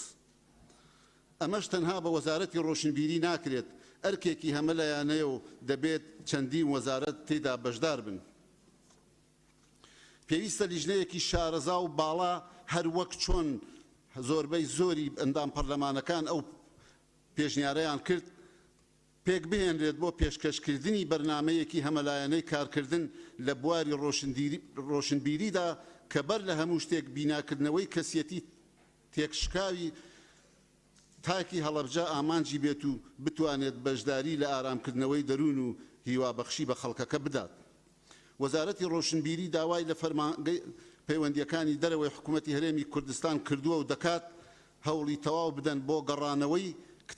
کتێبەکانی کتێبخانەی گشتی هەڵەبجە کە لەلایەن کۆماری ئیسلامی ئێرانەوە دوای کارەساتەکە گوازرانەوە بۆ ئەو وڵاتە. ئەکرێ کارەساتی کیمیابارانکردنی هەڵەبجە دێراسە بکرێت بۆ ئەوەی بکرێتە مەنهەج بەرنامە لە خوێندنی باڵا و پەروەردەدا کە ئەمە دوێنێش جەنابی پارێزگاری هەڵەبجە لە کۆنفرانسە ڕۆژنامەوانیەکەیدا ئەم داوایەی کرد. پێویستە ڕۆشنبیری لە هەڵەبجە پێویستی ڕۆشنبیری لە هەڵەبجە لە بینا و ساختمان و یاریگا و هۆڵ و مەلەوانگە و کردنەوەی بەش و تەواوکردنی میلاکات و تادوایی زۆرن. دەقی داواکاریەکانی بەڕێوەبەرایەتی گشتی ڕۆشنبیری و هونەری پارێزگاکە لەم بارەوە هاوپێچن لەگەڵم یاداشتە هەم پێشکەش بە سەرۆکی پەرلەمان و هەم پێشکەش بە سەرۆکی ئەنجومەنی وەزیرانی حکوومەتی هەرێم کراوە. ڕاستە چارەسەری هەندێکیان لە دەسەڵاتی وەزارەتدان، بەڵام تا حکوومەت پشتیوانی دارایی بۆ وەزارەت دابین نەکات ئێمە ناتوانین ئەو کێشە و گرفتانە چارەسەر بکەین. بۆ حکوومەتیش لەم کاتە و لەم بارودۆخەدا ئەوە قورسە. ئەوەی پێویستی ڕۆشنبیری بێت و لەم بارودۆخەدا زەرور بێت و کاروباری ڕۆشنبیری و چالاکیەکانی هەڵەبجەی لەسەر وەستابێ دروستکردنی هۆڵێکی ڕۆشنبیریە. وەزارەتی ڕۆشنبیریش پێنجاری پرۆژەکەی بۆ دروستکردن داوەتە بەڕێز وەزیری پلاندانان. ئەمە داوای سەرەکی ڕۆشنبیری هەڵەبجە و ناوچەکە و بەشێک لە ئێوەی بەڕێزیش بوو. زۆر سپاس. من ئەگەر مۆڵەتم بدەن جەنابی سەرۆکی پەرلەمان ئەمەوێت سێ چوار لە پرسیارەکانی ئەو بەڕێزانەی کە پرسیاریان کرد وەڵام بدەمەوە. باز لە مەرزی سازان دەکرێت. مەرزی سازان بکرێتەوە شتێکی باش. هەڵەبجە شارێکی چەپەکە. بەکردنەوەی مەرز و بەکردنەوەی ڕێگای تر بۆ هەڵەبجە لە گۆشەگیری و چەپەکی نەجاتی دەبێت. هەر بەڕێزێک لە حکوومەت یان لە پەرلەمان یان مووقعێکی سیاسی یان ئیداری هەیە و قسە لەسەر مەرزی سازان دەکات دەبێت بزانێت ڕازیبوون لەسەر مەرزی سازان موافقەتی حکوومەتی عێراقیەوێت، هی حکوومەتی ئێرانیەوێت، هی حکوومەتی هەرێمی کوردستانی دەوێت. پاشان ئەوەی کە شارەزا بێت دەزانێت لە سێڕای باینگان بۆ لە سێڕای سەریاز بۆ باینگان بۆ دەوان بۆ مەڕەخێڵ بۆ سەر ئاوی سیروان و سازان 70 کیلۆمەترە. ئەو 70 کیلۆمەتر ڕێگای میگزەمینیە بە ناو شاخ و داخ و دەرە و دۆڵی سەختدا. ئەگەر حکوومەتی ئێران هەر لە ئەمڕۆوە بڕیاری لێدا بێجادە و ڕێگای بۆ دروستکە بە 10 ساڵی تر تەواو نابێ. پاشان بەستنی پردی سەر ئاوی سیروان لەو شوێنەدا کەمتر نییە لە پردی تۆقت بۆ تێچوونەکەی. ئەوە وەکو ڕوونکردنەوەیە. دوو باسی کارەبا کرا، بەڕێزێک باسی کرد بۆ حکوومەتی هەرێمی کوردستان بیری نەکردوتەوە کارەبا لە ئێران بۆ هەڵەبجە بکڕێت وەکو شارەکانی تری پێنجوێن و خانەقی. لە ساڵی 2004دا حکوومەتی هەرێم لەگەڵ حکوومەتی ئێران دانیشتنی کرد، ڕێککەوتنامەیان مۆر و ئیمزا کرد و بڕیاردرا کارەبا لە ئێرانەوە بێت بۆ شاری هەڵەبجە. حکوومەتی هەرێمی کوردستان لە سەرەتای 2004دا بە 23 تاوەر نزیکەی 6 کیلۆمەتر خەتی ڕاکێشا و تەواوی کرد و کۆتایی هات. لەگەڵ ئێرانیەکاندا کە وتیان فەرموون خەتەکەمان حازرە و ببەستن، وەڵامی حکوومەتی هەرێمی کوردستانیان دایەوە ئەو کۆنتۆرەی کە ئەو خەتە دەدا خەتی 33 هەرچیەکەیە من باز لێ شارەزانیم ئەوە لە پاوە نییە لە جوانڕۆ هەیە. لە 2004ەوە تا ئێستا هێڵەکە بە هەوایی هەیە و وەستاوە. بەڕێزێک پرسیاری کرد چەند فلم لەسەر کارەساتی هەڵەبجە کراوە. من نەمەزانی پەیوەندیم لەو کاتە پرسیارەکە کرا، پەیوەندیم لەگەڵ هاوڕێکانم وە لە وەزارەت کرد. فیلمی زۆر درێژ و کورت سەبارەت بە کارەساتی کیمیابارانی هەڵەبجە کراون. ئەوانەی ڕسمیەت و فیلمی دانپێدانراو بن 30 فیلمە و حکوومەتی هەرێمی کوردستان پشتیوانی و پشتگیری کردوون، بەشێکیان خۆی ئەنجامی داون، بەشێکیان هاوکاری کردوون و ئەمانەش بۆ دەرەوە و بۆ ئەملاولا بۆ نمایشکردن حکوومەتی هەرێم هاوکاری کردوون. بەڕێزێک باسی گەنجانی هەڵەبجەی کرد. چی بۆ گەنجانی هەڵەبجە کراوە؟ ئەبێ بپرسی گەنجانی عێراق چیان بۆ کراوە، گەنجانی هەرێمی کوردستان بە هەموو شار و شارۆچکەکانەوە چیان بۆ کراوە، هەڵەبجە شەرەوەی بۆ کراوە. هەمومان دەزانین بارودۆخی گەنجان لە هەرێمی کوردستان و لە عێراق و لە ناوچەکە و لە لای دراوسەکانیشمان بارودۆخێکی نەشیا و نەگونجاوە، بێکاری هەیە، کێشە و گرفت هەیە و گەنجانی ڕاکێشاوە بۆ لای ئینحیراف و کار و مەشاکیلی زیاد لە وڵاتدا. ئەمە هەر لە هەڵەبجە نییە، لە هەموو شار و شارۆچکەکانە. پرسیارێک کرا ڕەوشی نووسەران، ڕووناکبیران، شانۆکاران لە هەڵەبجە چیان بۆ کراوە؟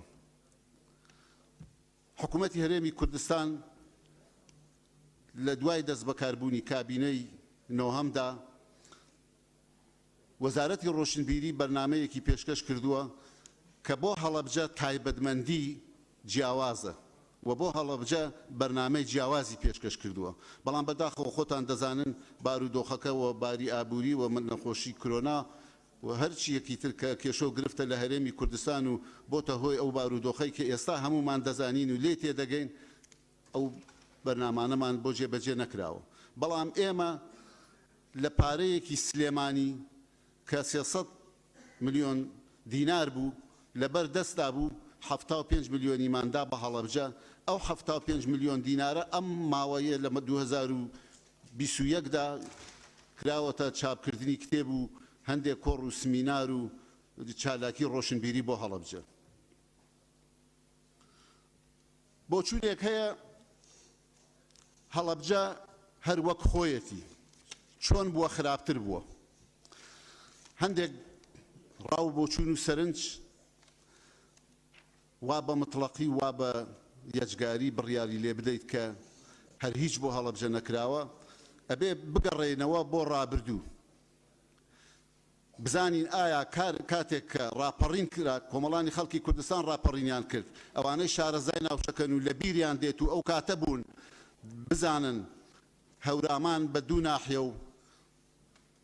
سی ئاواییەوە هەڵەبجە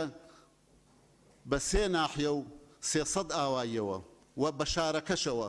لا دیوارێکی تیانە بووە ژیان تێدا نەبووە باشە ئێستا بڕۆ هەڵەبجە ببینە هەڵەبجە بۆ خەی شارێکی گەورەیە تەنها لە ناوشاری هەڵەبجە ئەوە کاکاوە لێرەیە ئەوە بەڕێزانەی کە خەڵکی هەڵەبجەن دەزانن 5 گەڕەک دروست بووە گەڕەکی بەختیاری گەڕەکی ئەندازیاران گەڕەکی گۆرانستی گەڕەکی کیمیابارانی 1 گەڕەکی کیمیابارانی 2 ئەو هەموو جادە و ڕێگا و بانانە ئەو هەموو ساختمانی نەخۆشخانانە ئەو زانکۆ ئەو هەموو بینای قوتابخانە و بینای دەوائر کارەبا زەراعات ئەوانە چییە یعنی ئینسان چۆن ئەتوانێ ویژدانی چۆن ڕێگەیەدا بڵێت بە مطلقی هیچ بۆ هەڵەبجە نەکراوە یان هەڵەبجە وەک خۆیەتی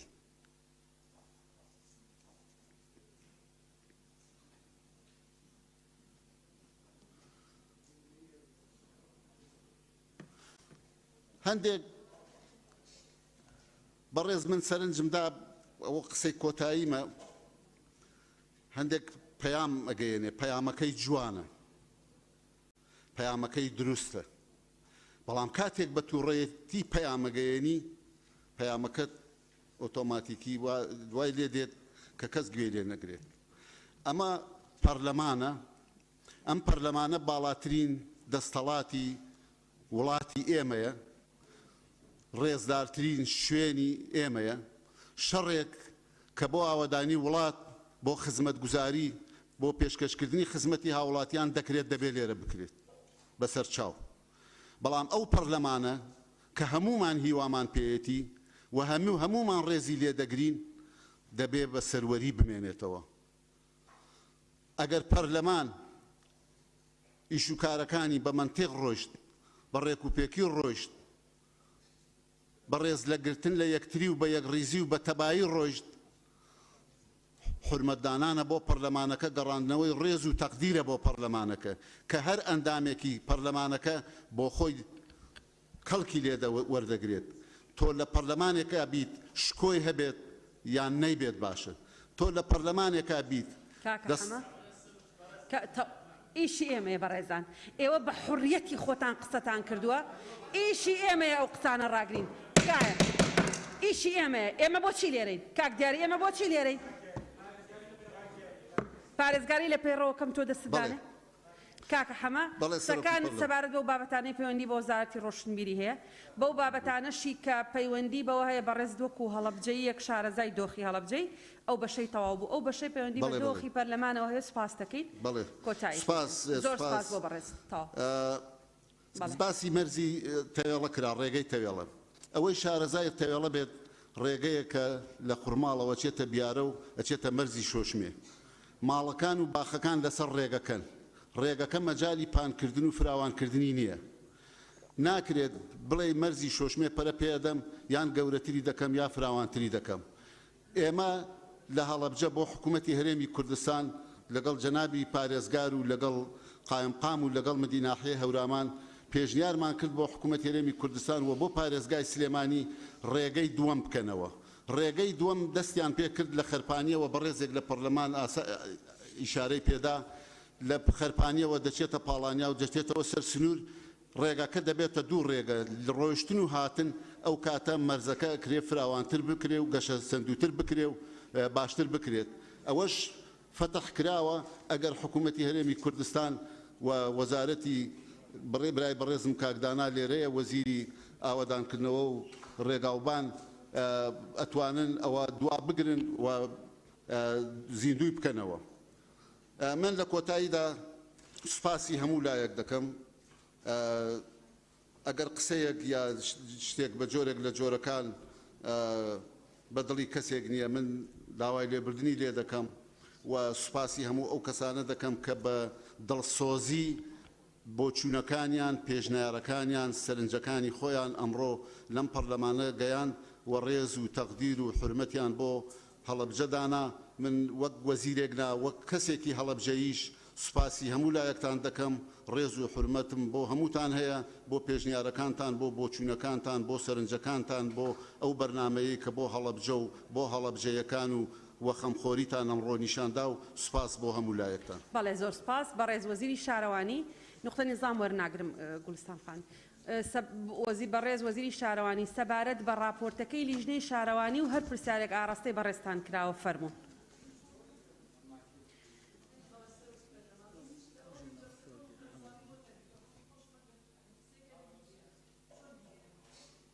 با وەزیری شارەوانی تەواویکە. بەڵێ فەرموون. دوای بەڕێز وەزیری شارەوانی بەسەر چاو وەرتەگرم بەس خۆت. بەڵێ فەرموون بەڕێز کاک ساسان. بەڕێز سەرۆکی پەرلەمان، بەڕێزان دەستەی سەرۆکایەتی پەرلەمان، ئەندامانی بەڕێزی پەرلەمان، لەو ڕۆژە خەمناکەی مێژووی گەلەکەمان درود بۆ گیانی پاک شەهیدانی کوردستان بە تایبەتی شەهیدانی هەڵەبجە کە ئەمڕۆ یادی 33 ساڵەی کارەساتەکە دەکەینەوە. سوپاس بۆ پەرلەمانی کوردستان کە لەم ڕۆژە تایبەتەدا لێرەین بۆ گفتوگۆ لەسەر خزمەتگوزاری و کارەکانی حکوومەتی هەرێم لەو پارێزگایەدا. سوپاس بۆ لیژنەکانی پەرلەمان و ئەندامانی بەڕێزی پەرلەمان کە راپۆرت و بیر و بۆچوونەکانیان پێشکەش کرد بە تایبەتی ئەوەی کە پەیوەست بێت بە ئێمەوە وەکو وەزارەتی شارەوانی و گەشت و گوزار. راپۆرتەکەی لیژنەی شارەوانی بوو کە بەشێکی زۆری ئەو خاڵانەی لەو راپۆرتەدا هاتبوو لە لای ئێمە تۆمار کراون.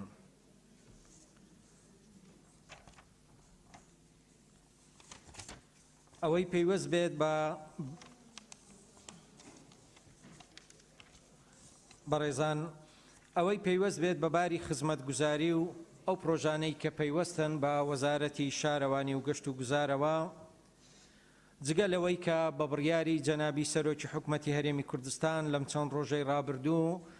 بڕی 30 ملیار دینار بۆ پرۆژەکان ڕاگەیاندران. هەروەها ڕوونکردنەوەی پێویست لەلایەن هاوکارم بەڕێز وەزیری پلاندانان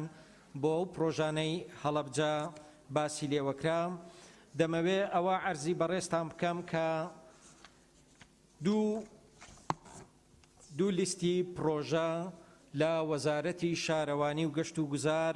لە پلانی ساڵی 2021دایە بۆ پارێزگای هەڵەبجە. یەکەمیان کە پرۆژە بەردەوامەکانن لەسەر بودجەی وەبەرهێنان بۆ تەرخانکراوی ساڵی 2021 11 پرۆژەن بە بڕی 3 ملیار و 620 هزار دینار.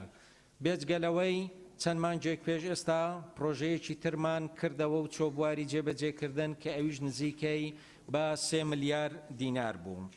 هەروەها لیستی پرۆژە پێشنیارکراوەکانی وەزارەتمان بۆ ساڵی 2021 11 پرۆژەیە کە بە بڕی 33 ملیار و 762 ملیۆن و 695 هزار دینارە. ئەوە ئینشاءڵڵا ئەگەر بودجەی پێویست تەرخان بکرێ ئەو 11 پرۆژەیە بۆ سەرجەم شار و شارۆچکەکانی پارێزگای هەڵەبجە دەچێتە بواری جێبەجێکردنەوە. جگە لەوەی کە خۆمان سەردانی پارێزگای هەڵەبجەمان کردووە و دوو جاریش کۆبوونەوەی تایبەتمان لەگەڵ بەڕێز جەنابی پارێزگاری هەڵەبجە و تیمی هاوکاری کردووە و راپۆرتی پێداویستیەکانی تایبەت بە فەرمانگەکانی وەزارەتی شارەوانی و گەشت و گوزارمان کردووە کە لەوێش تەکید لەسەر ئەو بابەتە کراوەتەوە کە کۆی ئەو پرۆژانەی پێویستن بۆ پارێزگای هەڵەبجە لە سەر میلاکی وەزارەتی شارەوانی و گەشت و گوزار خۆیان لەو 33 ملیار دینارە دەبیننەوە. بێجگە لەوەی بەڕێزان کە 15 داهاتی شارەوانیەکان و 17 داهاتی ئەو فەرمانگەکانی پارێزگای هەڵەبجە دەتوانن بیکەنەوە بە پرۆژە بۆ خزمەتکردنی هاوڵاتیان و شار و شارۆچکەکانی سنووری ئەو پارێزگا خۆشەویستە.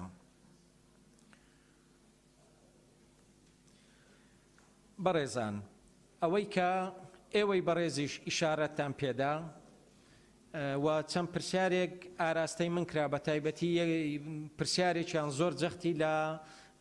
پرۆژەی ماستەرپلانی هەڵەبجە دەکردەوە. هەر لە بۆ ئاگداری ئێوەی بەڕێز یەکەم ڕیزبەندی لە لیستی پرۆژە پێشنیارکراوەکانی وەزارەتی شارەوانی و گەشت و گوزار دروستکردنی ماستەرپلانە بۆ هەڵەبجە و ئینشاءڵڵا ئەوە بتوانین ئەو وعدەمان ببینە سەر و بتوانین جێبەجێ بکەین و هەڵەبجەش وەکو پارێزگا و شارەکانی تر ببیتە خاوەنی ماستەرپلان و ئەو پرۆژانەی هەتاکوستا تەواو نەکراون تەواو بکرێن و پرۆژەی زیاتری بۆ جێبەجێ بکرێن. ئەوەی مەبەستمە بیڵێم کۆی کێشەکان کە باس کران بەشێکی کێشەی ئیدارین، مالین و کێشەی سەرچاوەی مرۆیین کە بە باشبوونی بارودۆخی دارایی دەکرێت بەشێکی زۆری ئەو کێشانە چارەسەر بکرێ. هەروەها کێشەی سەرچاوەی مرۆیی و کێشە ئیداریەکان چارەسەر دەکرێن. بەڵام بەڕێزان بەشێکی ئەو کێشانە کێشەی یاسایی و تەشریعین، بە تایبەتی ئەوەی پەیوەستە بە زەوی وزار و مڵکداری زەویەوە کە ئەوەش ئەرچی ئێوەی بەڕێزەوە و پەرلەمانی کوردستان فەرمو یاسای بۆ دابڕێژن، فەرمو تەشریعی لۆ بکەن، بە تایبەتی ئەوەی کە پەیوەستە بە تەسویەکردنی زەویەوە کە پارێزگای هەڵەبجە تاکو ئێستا زەویەکانی تەسویە نەکراوە، بۆیە لەوانەیە وەکو پێویست ناتوانرێ کە تەخسیسی زەوی بۆ پرۆژەکان تێدا بکرێ و ئەوە داواکاری سەرجەم بەڕێزانە لە پارێزگای هەڵەبجە. جارێکی تر زۆر سپاس بۆ سەرنج و تێبینیەکانتان و هیوادارین بتوانین ئەوانەی کە لە دەسەڵاتماندا هەیە جێبەجێ بکەین و دەمەوێ ئەوە جارێکی تر لە بەردەم پەرلەمانی هەرێمی کوردستان دووبارە بکەینەوە کە ئێمە وەکو حکوومەتی هەرێمی کوردستان بە بڕواوە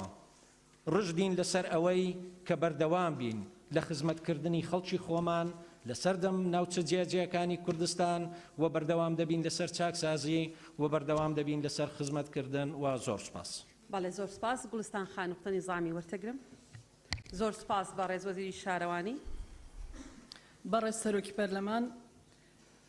جەنابەت بە پێی مادەی 57 شیرین خانە کردە دەرەوەی دانیشتنی پەرلەمان. ڕاستە لە کاتی دانیشتنی پەرلەمان هەر سەرپێچێک بکرێت پێویستە چەند هەنگاوێک سەرۆکی پەرلەمان بیگرێتە بەر. یەکێک لەو هەنگاوانە وەبیر ئەندام پەرلەمانی هێنیتەوە کە ڕێکوپێکی دانیشتنەکە پارێزێ، پاشان ئەگەر پابەند نەبوو بەردەوام بوو تەنبیه ئەکرێت. بەڵام بەڕێستان هیچ پابەندێکتان لەم ڕۆ نەکرد، پەڕینەوە بۆ خاڵی سێهەم وتەکانی پەرلەمانتارتان لە پرۆتۆکۆل سڕێ و پاشان ناومێتان کرد لەوەی کە لە دانیشتن بەردەوام بێت. بۆیە ئێمە بەڕاستی ینی ئەم هەڵوێستەی بەڕێزت بە جۆرێک لێگەدەینەوە کە ئەبووە نەبووە و لایەن گریپیەوە دیار بوو بۆ ئێمە دانیشتنەکە بەجێ هێڵین. زۆر سپاس. بەڵێ سپاس. بەڵێ ئێوە قسەمەکەن لە فراکسیۆنی یەکێتی. بەڵێ فەرمونون ئێوە ئازادن بە جێشتنی دانیشتنی پەرلەمان، ئازادی ئەندامانی بەڕێزی پەرلەمانە. فەرمونون فەرمونون فەرمو گوڵستان خان جەنابەت زۆر بەڕێزی لەسەر سەرمانی فەرمونون. بەڵێ سوپاس ئازیزی تۆ تەواو ڕاستەکەی تەواو بەڕێزان ئێوە هەمووتان ئازادن لەوەی کە خاڵەکانی پێڕە و چمافێکی پێداون بەکاری بێنن فەرمونون بەڵێ کاکتۆر کازم با بەڕێزان با وەزیرەکان قسەکە بەس وەزیرەکان قسەکانیان تەواوکەن بەڵێ بەڕێز وەزیری ئاوەدانکردنەوە بەڕێستان فەرمونون بەڕێز سەرۆکی پەرلەمان ئەندامانی بەڕێزی پەرلەمانی کوردستانم کاتتان باش هەمووتان ماندوون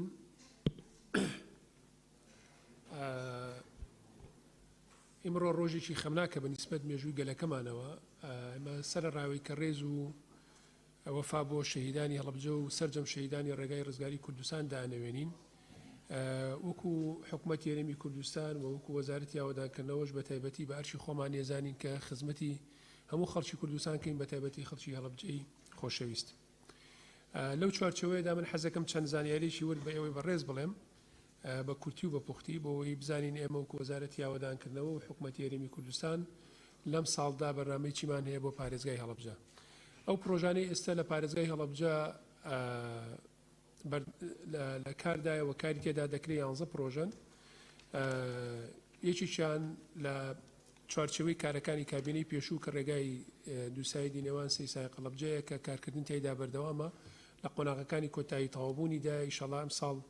بە شێوەیەکی فەرمی ئەو ڕێگای تەواو دەبێت و ئەکرێتەوە بەڕووی هەرچەندە کراوەتەوە بەکارێ بەس بە شێوەیەکی فەرمی ئەکرێتەوە دوای تەواوبوونی هەموو بەڕگەکانی ڕێگاکە سەرڕای ئەوە 2 پرۆژی تری ڕێگاوبانمان هەیە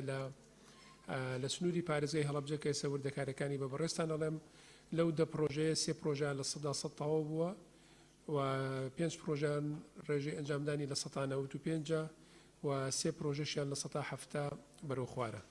لە بواری نیشتەجێبوون 2 پرۆژەمان هەیە کە خۆشبەختانە لە کۆتایی ساڵی ڕابردوو بە بڕیاری ئەنجومەنی وەزیران نزیکی 5 ملیار دینار بۆ یەکەکانی نیشتەجێبوون بۆ پرۆژانەی کە یەکەی نیشتەجێبوون و پێویستە خزمەت گوزارەکانیان تەواو بکرێت تەرخان کراوە بە سەرتاسەر یارێمی کوردستان لەو بڕیارە 278 میلیۆن دیناری بۆ تەواوکردنی خزمەتگوزاری یەکە نیشتەجێبوونەکانی پارێزگای هەڵەبجە و 3 پرۆژەی گەورەش کە پێشنیارە بۆ پارێزگای هەڵەبجە جێبەجێ بکەین کە کۆی گوژمەی هەرسێکیان نەگاتە 32 میلیارد دینار خصومانەتە بەرنامەی ساڵی 2021ەوە ئینشەڵا هەوڵەین پشت بەخوای گەورە و بە پشتیوانی ئەوەی بەڕێز لەم ساڵدا و پرۆژانە بخێنێ بواری جێبەجێکردنەوە ئەو پرۆژانی کە باسم کرد کە لەم ساڵدا و لە دوای دەست بەکاربوونی کابینەی نوێم ئیشی تێدا کراوە بە تایبەتیش لە هەڵمەتی چاکردنەوەی ڕێگاوانەکان بریتین لەم پرۆژانە پرۆژە یەکەم چاکردنەوەی ڕێگای پردی زەڵم سەیسا قۆناغی یەکەم لە گوندەکانی تەپەزێڕینە گوڵەخانە قەدەفەری بە درێژی 4 کیلۆمەتر و نیوە کە ڕێژەی ئەنجامدانی لە 195 چاکردنی ڕێگای گوڵب باخەکۆن بە درێژی 4.6 کیلۆمەتر کە ڕێژەی ئەنجامدانی لە 198 چاکردنی ڕێگای هەڵەبجە خەرپان خارگەیلان بە درێژی 14 کیلۆمەتر کە ڕێژەی ئەنجامدانی لە 198 چاکردنی ڕێگای عەبابەیلێ شنروێ بە درێژایی 40 مەتر مەقتەعێکە لە ڕێگاکە کە ڕێژەی ئەنجامدانی لە 118 دروستکردنی جۆگەی لاتەنیشت بۆ ڕێگای تەوێڵە سێرانگای ئاوێسە بە درێژایی 2 کیلۆمەتر ڕێژەی ئەنجامدانی لە 100 دروستکردنی دیواری ڕاگری تەلوەرێ بە درێژی 40 مەتر ڕێژەی ئەنجامدانی لە 195 قیرتاوکردنی ڕێگای بەردەبەل بانی بنۆک بە درێژی 4.3 کیلۆمەتر ڕێژەی ئەنجامدانی لە 170 چاکردنی ڕێگای مەرزی شوشمێ بە درێژایی 1.6 کیلۆمەتر ڕێژەی ئەنجامدانی لە 100 تێکە لە ڕێشکنی ڕێگای گوندی ڕیشێن بە درێژی 7.85 کیلۆمەتر ڕێژەی ئەنجامدانی لە 122 و چاکردنی ڕێگای گوندی ئیمامی زامن بە درێژی 1.5 کیلۆمەتر ڕێژەی ئەنجامدانی لە 100 وەکو لە سەرتاش باسم کە ڕێگای سەیسای قەڵەبجە کە درێژەکەی نزیکی 29 کیلۆمەترە لە 197 ئینجاز بووە. ئەمە تایبەت بە پرۆژەکانی ڕێگاوبان. بەنسبەت پرۆژەکانی نیشتەجێبوون 3 پرۆژە کە لە ئەم ساڵدا پارەمان بۆ تەرخان کردوونەوە ئەفۆ 4 پرۆژەن کە خزمەتگوزارەکانی 72 یەکی نیشتەجێبوونە لە هەڵەبجەی شەهید لە قۆناغی یەکەم بەرگەی ئاو ئاوڕۆ و ڕێگاوبانە ئەمە پرۆژەیە کەمیانە پرۆژی دۆمیش بە هەماشەوە کارە خزمەتگوزارەکانی 72 یەکی نیشتەجێبوونی ترە کە قۆناغی دۆمە بەرگەی کارەبایە هیچ سێمیان کارە خزمەتگوزاریەکانی 72 یەکەی نیشتەجەبوونە لە هەڵەبجەی شەید قۆناغی سێم کە گەیاندنی ئاوی سەرەکی و بەستنەوەی ئاوەڕۆی پرۆژەکەی بە تۆڕی ئاوەڕۆی سەرەکیەوە هەروەها قۆناغی چوارەمیشی کە کارە خزمەتگوزاریەکانی 72 یەکەی نیشتەجەبوونە کە بریتین لە بڕگەکانی ڕێگاوبان و بیارتۆن و بۆ شۆستە و بڕگەی ئاوەڕۆ و ڕێگاوبانەکانی ئەمەش پرۆژەکان کە تایبەت بوون بە نیشتەجەبوون پرۆژە پێشنیارکراوەکان کە لەم ساڵدا لە پرۆژە گرنگەکانی وەزارەتی ئاوادانکردنەوە و نیشتەجێگرتن کە بۆ هەڵەبجەی شەهیدی خۆشەویستی بکەین ئەویش زۆر لە هاوڕێکانم هەم باسییان کرد بەڵام ئەمە کاری سەرکی وەزارەتی ئاوادانکردنەوەیە دروستکردنی ڕێگای قلیجە تووەقوت هەڵەبجە لەگەڵ پردی تووەقوت هەروەها لە بەرنامەشمانە پردی سازانیشی لەگەڵا هاوپێچ بکەین بۆ ئەوی بتوانین بە یەک پاکێج ئەو پرۆژێ جێبەجێ بکەین کە لەم ساڵتاپی خێنەواری جێبەجێکردنەوە کامە خزمەتێکی زۆر بە پارێزگای هەڵەبجە ئاکات ئەگەر بتوانین ئەو پرۆژانە جێبەجێ بکەین ئەمە یەکێکە لە پرۆژە استراتیژیە گرنگەکانمان کە ئەمانەوێت ئیمساڵ ئیشەڵا بیخێنەواری جێبەجێکردنەوە هەروەها قیتابکردنی ڕێگای گوندەکانی چنار مۆردێن گردە ناوێ نەیجەڵا پاسەوانی سنوور ئەمانەش هەر لە بەرنامەی وەزارەتی یاوەدانکردنەوەی هەروەها قیتابکردن و چاکردنەوە و نۆژەنکردنەوەی ڕێگای گوندەکانی سنووری پارێزگای هەڵەبجە بەگشتی مەبلغێکمان بۆ تەقانکردن کە ئیشەڵا ئیمساڵیش بتوانین بەشیشتری ئەو ڕێگایانە جێبەجێ بکەین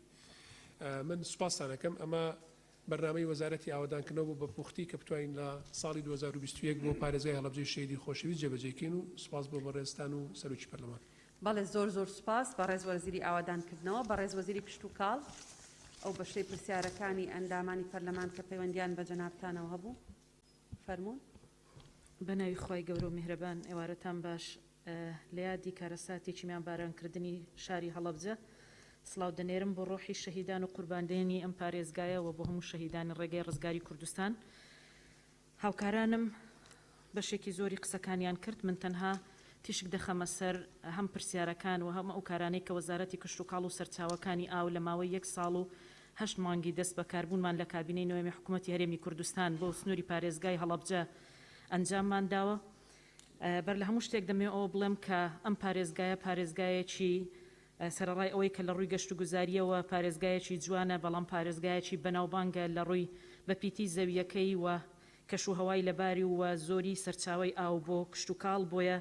لە ڕاستیدا ئەمە وای کردووە کە ئێمە وەکو وەزارەتی کشت و کاڵ لە چوارچەوەی ئەو پارێزگایانەی کە گرنگی پێدەدەین لە بواری کردی کشت و کاڵدا چاوێکی زۆرمان لەسەری بێ بۆیە کۆمەڵک پرۆژەی گرنگ هەر لە سەرەتای دەست لە بەکاربوونمان لە چوارچێوەی ئامادەکردنی پلانی وەبەرهێنان خستمانە بەرنامەی کاری خۆمانەوە و لەو نێوەندەشدا بەسپاسەوە لەگەڵ دەستەی وەبەرهێنان کاری جدی بۆ ئەم بابەتە کراوە چ لە تەرویجی ئەم پرۆژە گرنگانە بۆ پارێزگای هەڵەبجە لەلایەن دەستەی وەبەرهێنان و چ لە ڕاکێشانی سەرنجی سەرمایەداران و لە هەمان کاتیشدا دابینکردنی زەوی بۆ ئەو پرۆژە گرنگانە کە خۆی لە 7 پرۆژەی گرنگ دەبینێتەوە کە ئەمانە دەکرێت بڵم دەرگایەکی گرنگ بەڕووی پەرەپێدانی سێکتەری کشت و کاڵ لەم پارێزگایە دەکەنەوە بەڵام خۆتان دەزانن هەر پرۆژەیەک دامەزراندنی هەر کارگەیەک لە ئانوساتێکدا یاخود لە ماوەیەکی دیاریکراودا یەکسەر تەواو نابێ پێویستی بەکاتە تامۆڵەت وەردەگرێەوە پێویستی بەکاتە تاوەکو دەگاتە قۆناغی کۆتایی و دەکەوێتە خزمەتی پارێزگاکە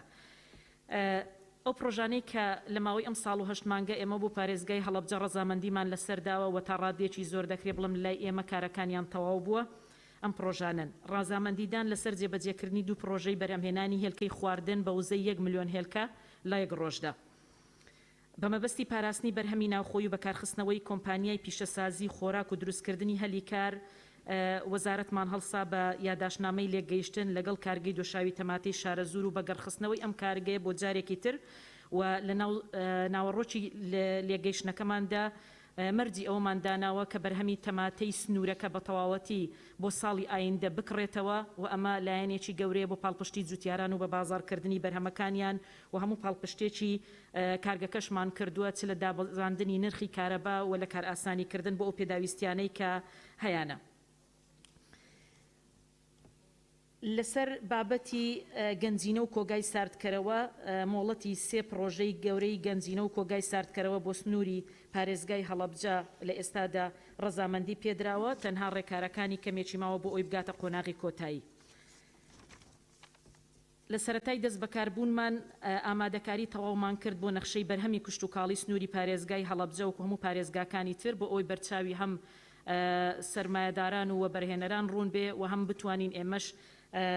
کاری جدی لەسەر کۆی ئەو بەرهەمانە بکەین کە لەو پارێزگایە دەتوانین پەرەی پێ بدەین یاخود ئەو بەرهەمانەی تر کە دەتوانرێ تێیدا بەرهەم بهێنرێ. لە هەفتەی ڕابردوودا ڕەزامەندی ئەنجومەنی ڕاوێژکاری وەزارەتی کشت و کاڵ وەرگیرە بۆ ئەوەی کە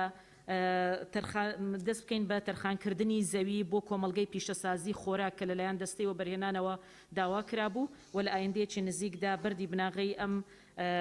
پرۆژەیە دادەنرێت کە دەچێتە خزمەتی ناوچەکە بۆ ئەوەی کە بتوانن کارگەی جۆرا و جۆر لە بواری پیشەسازی خۆراکیدا لە پارێزگای هەڵەبجە بکرێتەوە. لەسەر بە بازارکردنی بەرهەمی جوتیاران بە تایبەتی هەڵەبجە کە بە هەناری هەڵەبجە بەناوبانگە خۆشبەختانە لە ساڵی ڕابردوودا هاوکاریەکی باشە بوو لە نێوان ئێمە و ئەو جوتیارانەی یاخود ئەو سەرمایه‌دارانەی کە دەیانەویست هەناری هەڵەبجە بگەێنە بازاڕەکانی دنیا لەگەڵ ئەوەی کە هەندێک کەم و کورتی هەبوو لە شێوازی دیزاینکردن و لە پاکەتنان کە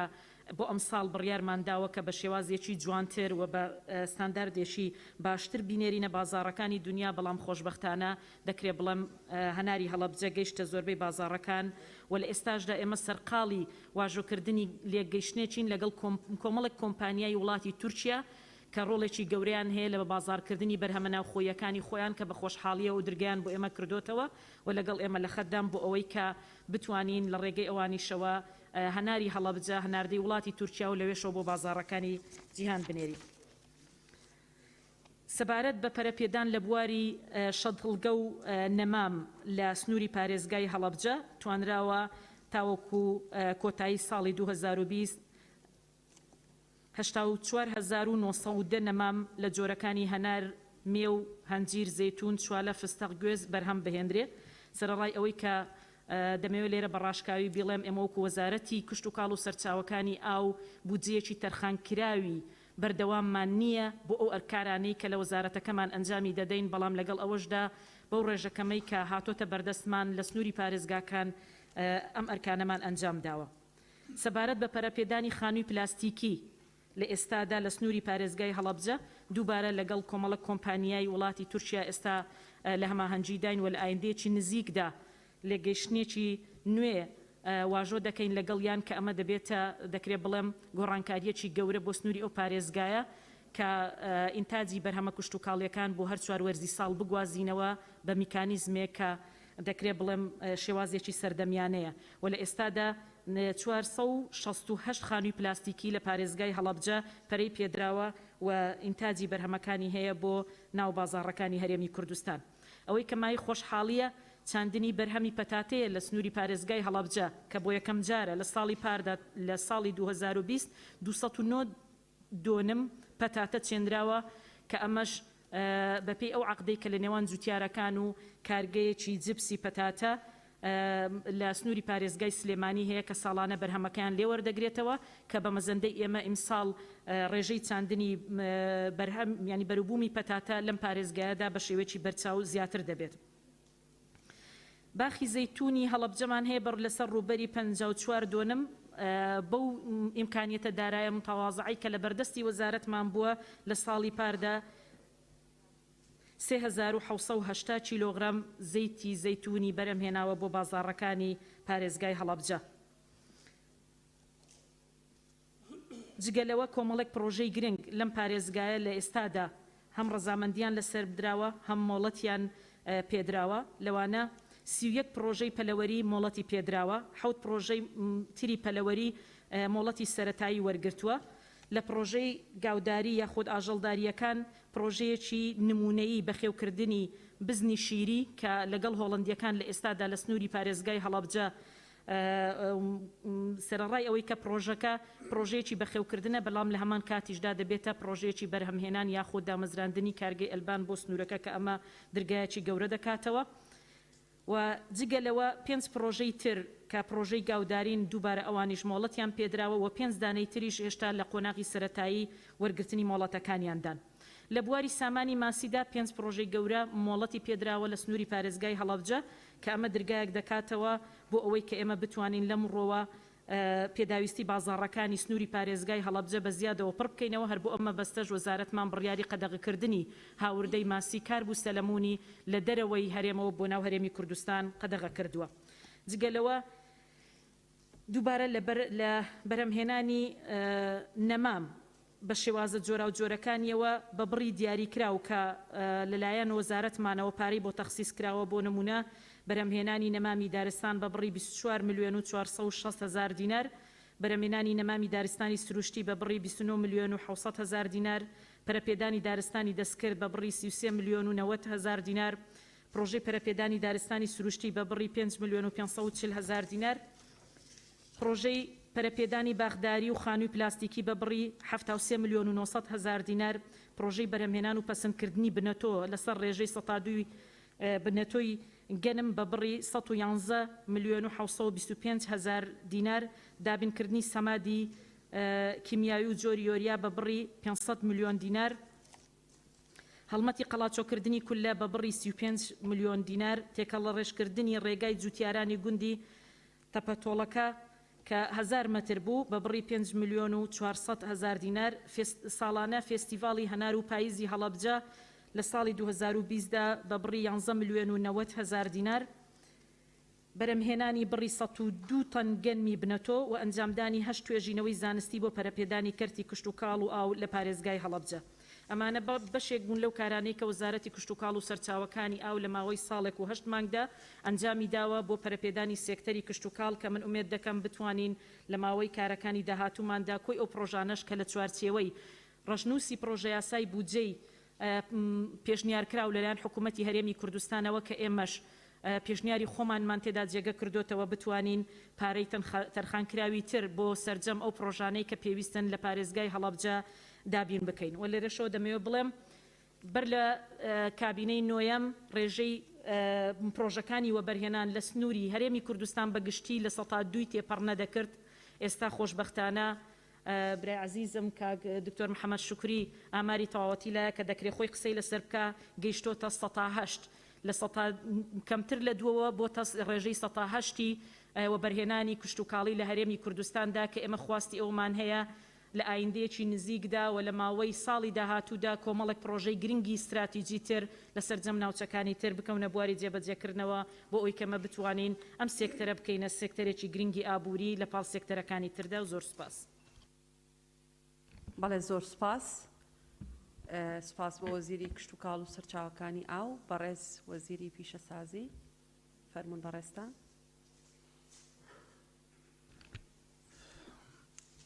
بەناوی خۆی گەورە بەڕێز سەرۆکی پەرلەمان، دەستەی سەرۆکایەتی پەرلەمان، ئەندامانی بەڕێزی پەرلەمان، لە ڕۆژێکی وەک ئەمڕۆدا سەری ڕێز و نەوازشدا دەنوێنین بۆ شەهیدانی چیمەبارانی هەڵەبجە و تێکڕای شەهیدانی کوردستان و سلااو و ڕێز بۆ کەسوکاری سەربەرزی شەهیدان. بێگومان ئەمڕۆ ڕۆژێکە کە بەلای هەموو کوردێکەوە ڕۆژێکە ڕۆژێکی خەمبار و تراژیدایە بەوەی کە دژمنانی گەلەکەمان تاوانێکی یەکجار گەورەیان وەک تاوانەکانی تری پێشویان بەرامبەر خەڵکی کوردستان کرد. هەر بۆیەش ئەمڕۆ پەرلەمانی کوردستان ئەم دانیشتنەی تایبەت کردووە بەم شارە بریندارە و حکوومەتی هەرێمی کوردستانیش بەو پێی کە ئێوەی بەڕێز داواتان کردبوو وەزیرە بەڕێزەکانی تایبەت بەو بوارە ئامادە بوون. من پێشەوەی بێمە سەر ئیش و کارەکانمان پێم وایە یادکردنەوەی هەڵەبجە و هەموو تاوانەکانی تری کە دەرحەق بە خەڵکی کوردستان کراوە زەرورە و یەکجار زەروریشە بەوەی کە هەرگیز ئەو تاوانانە لە یادی خەڵکی کوردستان و بە تایبەتی ئەوانەی کە ئەم کارە ساتانەیان نەدیتووە و نەیانزانیوە ئەو میلەتە بە چ قۆناغێکدا تێپەڕیەوە چ قوربانیەکی لە پێناودا درراوە گەیشتوینەتە ئەوڕۆ بۆ ئەوەی ئەوان بزانن جیلی پاشی ئەو کارە ساتانە بزانن کە خەڵکی کوردستان قوربانی یەکجار زۆریداوە و بە ڕووبارێک خوێن ئینجا گەیشتوینە ئەوەی کە ئەمڕۆ کیانێکمان هەبی بە ناوی هەرێمی کوردستان و بۆ پاراستنی ئەو هەرێمەش پێویستە تا تاریخی کوردماوە نەیەدین لە یادی خەڵکەکەمان بچێتەوە. من بۆیە پێم وایە پێویستە جیلی ئێستامان و داهاتوومان بەردەوام ئەوەندەی بتوانرێتن سەردانی هەڵەبجەیان پێ بکرێ و کارەساتی هەڵەبجە مۆنیومێتی هەڵەبجە ببینن بە چای خۆیان ئەگەر نەشکرا لە ڕێگای سینەمایی فیلمی ڤیدیۆ ئەوانە تاک بە تاچی منداڵەکانی کورد بیبینن بۆ ئەوەی لە بیریان نەچێتەوە. شان بەشانی ئەوەش کە ئەمە ئەرچی حکوومەتی هەرێمی کوردستانە و حکوومەتی هەرێمی کوردستان بە ئەرچی خۆی دەزانی ئەوەیە کە ئەو یادکردنەوەانە تەنها لە بواری کوڵاندنەوەی برینەکان و کوروزانەوەدا نەمێنێتن بەوەی کە بتوانن پێداویستەکانی خەڵکی هەڵەبجە وەکو شارێکی نوێ دابین بکەن و ئەو کارەساتە یان بابڕێن ئەوانەی کە دەستیان لەو کارەساتەدا هەبووە چ لە ناوخۆبی چ لە دەرەوە بێ نێلین بە ئاسانی بە سەریاندا تێپەڕی و بدرێنە دادگای عادیلانەی نێودەوڵەتیش. بەڕێزان پێم وایە هەڵەبجە شارێکە هەر هەمومان ئێوەی بەڕێز ئەو هەموو پرسیارەتان کرد و چ حکوومەتی هەرێمی کوردستانیش زۆر بەگرنگیەوە بە خەمخۆریەوە دەڕوانێتە هەڵەبجە. لای ئێمە وەکو وەزارەتی بازرگانی و پیشەسازی سەرڕای ئەوەی کە ئەو ڕوبەڕووی ئەو قەیرانە داراییە بووینەوە لە هەرێمی کوردستان، بەڵام حکوومەتی هەرێمی کوردستان ئەوەی پەیوەند بێ بە وەزارەتی ئێمەوە هەندێک ئیستیسنای کردووە لەوانە ئێمە 5 سایلۆمان هەبووە لە هەرێمی کوردستان لە بەرنامەی 4 ساڵەمان ئەوانەمان ڕاگرتووە تەنها سایلۆیەکەی هەڵەبجە نەمێتن کە لە بەرنامەماندایە و کاری لەسەر دەکەین و دەیدەینە پرۆپۆزەل بۆ ئەوەی ئەم سایلویە لێ بکرێت، چونکە هەم وەکو شارێکی نوێ هەم وەکو منطقەیەکی زراعیش زەرورە ئەم سایلویە لەوێ هەبێ. بۆ ناوچەی پیشەسازیش دوو ناوچەی پیشەسازی خۆراکی و یەکیش گشتی لەگەڵ بەڕێزان لە دەستەوە بەرهێنان بە هەماهەنگی لەگەڵ یەکتر ئەو ناوچانەش دروست دەکرێت. ئێمە لا وەزارەتی ئێمە بەداخەوە دا ئەو فەرمانگانەی کە پێویستە لە هەڵەبجە وەک شارێکی نوێدا هەبێ وەکو هەموو شارەکانی تر، ئێمە تەنها بەڕێوەبەرایەتی پسوولەی خۆراکمان هەیە لەوێ، ئەویش مۆزەفی کەمە، بەڵام هەوڵمان داوە چی بە نەقلکردن بێ چی بە دامەزراندن بێ هەوڵی کاراکردنی ئەو فەرمانگەیە بدەین و بۆکردنەوەی هەموو فەرمانگەکانی تری وەزارەتمان لەو شارە دەستمان بەکار کردووە، بە تایبەتی بەڕێوەبەرایەتی پیشەسازی بازرگانی کۆمپانیاکان چاودێری بازرگانی و وەکو باسم کرد پسوولەی خۆراکیشی لێیە. ئێمە لەگەڵ هەندێک لەو فەرمانگانەی ئێمە ڕەبتی تەواویان هەیە لەگەڵ حکوومەتی عێراقی لەگەڵ بابرین وەزارەتی بازرگانی فیدرالی، لەوێش ئێمە لە سەردانی ڕابردوومان و چەند جاری تریش لەگەڵیان باسی ئەومان کردو کە پێویستە پێداویستەکانی ئەو فەرمانگانەش وەکو هەر فەرمانگەیەکی تری کە سەر بە وەزارەتی بازرگانی عێراقیان ئەوان تەمویلیانەکان بابڕێن ئەو پێداویستەکانیان بۆ دابینکەن وعدی ئەوەیان داوە بۆمان بکەن. و لە بەرنامەماندایە کە ئێمە کۆمەلگایەکی فەرمانگەکان بۆ خۆمان دروستکەین، ینی بۆ هەم وەزارەتمان دروستکەین کە هەموو فەرمانگەکانی وەزارەتی بازرگانی و پیشەسازی لە خۆیەوە بگرێ. و ناوچەی بازرگانی ئازادیش ینی مناقەشەی تەواومان لەسەر کردووە کە هەوڵ بدەین ناوچەیەکی بازرگانی ئازاد لە سەرسنووری ئێران و هەڵەبجە دروست بکرێت کە ئەوەش دەبێتە هەرێکی باش بۆ کار لەو منتیقەیە. ئێمە بۆ خۆتان دەزانن کار ئیشی ئێمە ئەوەیە زیاتر گرنگی بە کەرتی تایبەت دەدەین، بۆیە ئێمە چەندین وەبەرهێنمان بان کردووە و تەشجیعمان کردووە بێن وەبەرهێنان لە سنووری هەڵەبجە بکەن کە ئێستا هەندێکیان لە پاش ئەوەی قسەمان لەگەر کردوون دراسی وەزعی خۆیان و دراسی ئەو پرۆژانە دەکەن کە ئێمە پێویستمانە لەو شوێنانە دەبکرێتن. زۆر سوپاستانەکەم من ئەگەر توانی بم ئەو پرسیارەی ئەو شتانی کە ئێوە بەداتانەوە گرم بۆ بیگەێنم و زۆر سپاس. زۆر سپاس بۆ بەڕێزت کاک دکتۆر کازم فەرموو. کاک دکتۆر محەممەد شکوری بەڕێزت ئەگەر مەبەستت بێ قسە بکەی ئەبێ بیخەینە دەنگدانەوە، اینجا ئەگەر مەبەستە دوای ئەوەی دکتۆر کازم دەیخەینە دەنگدانەوە کە بەڕێزت حەقی قسەکردنت هەبێ. ئەگەر مەبەستە بەڕێزە ئیستا دکتۆر کازم وەرە دەگرم مەبەستە قسە بکەی بەڵێ بەڵێ دەیخەینە دەنگدان. بەڕێزان ئەندامانی پەرلەمان هەن ئەندامێکی بەڕێزی پەرلەمان لەگەڵەوەیە بەڕێز دکتۆر محەممەد شکری سەرۆکی دەستەوە بەرهێنان قسە بکە. بەڵێ با بفەرمێ دەست بەرزکاتەوە. بەڵێ سپاس. کێ دژە؟ بە زۆرینە تەوە.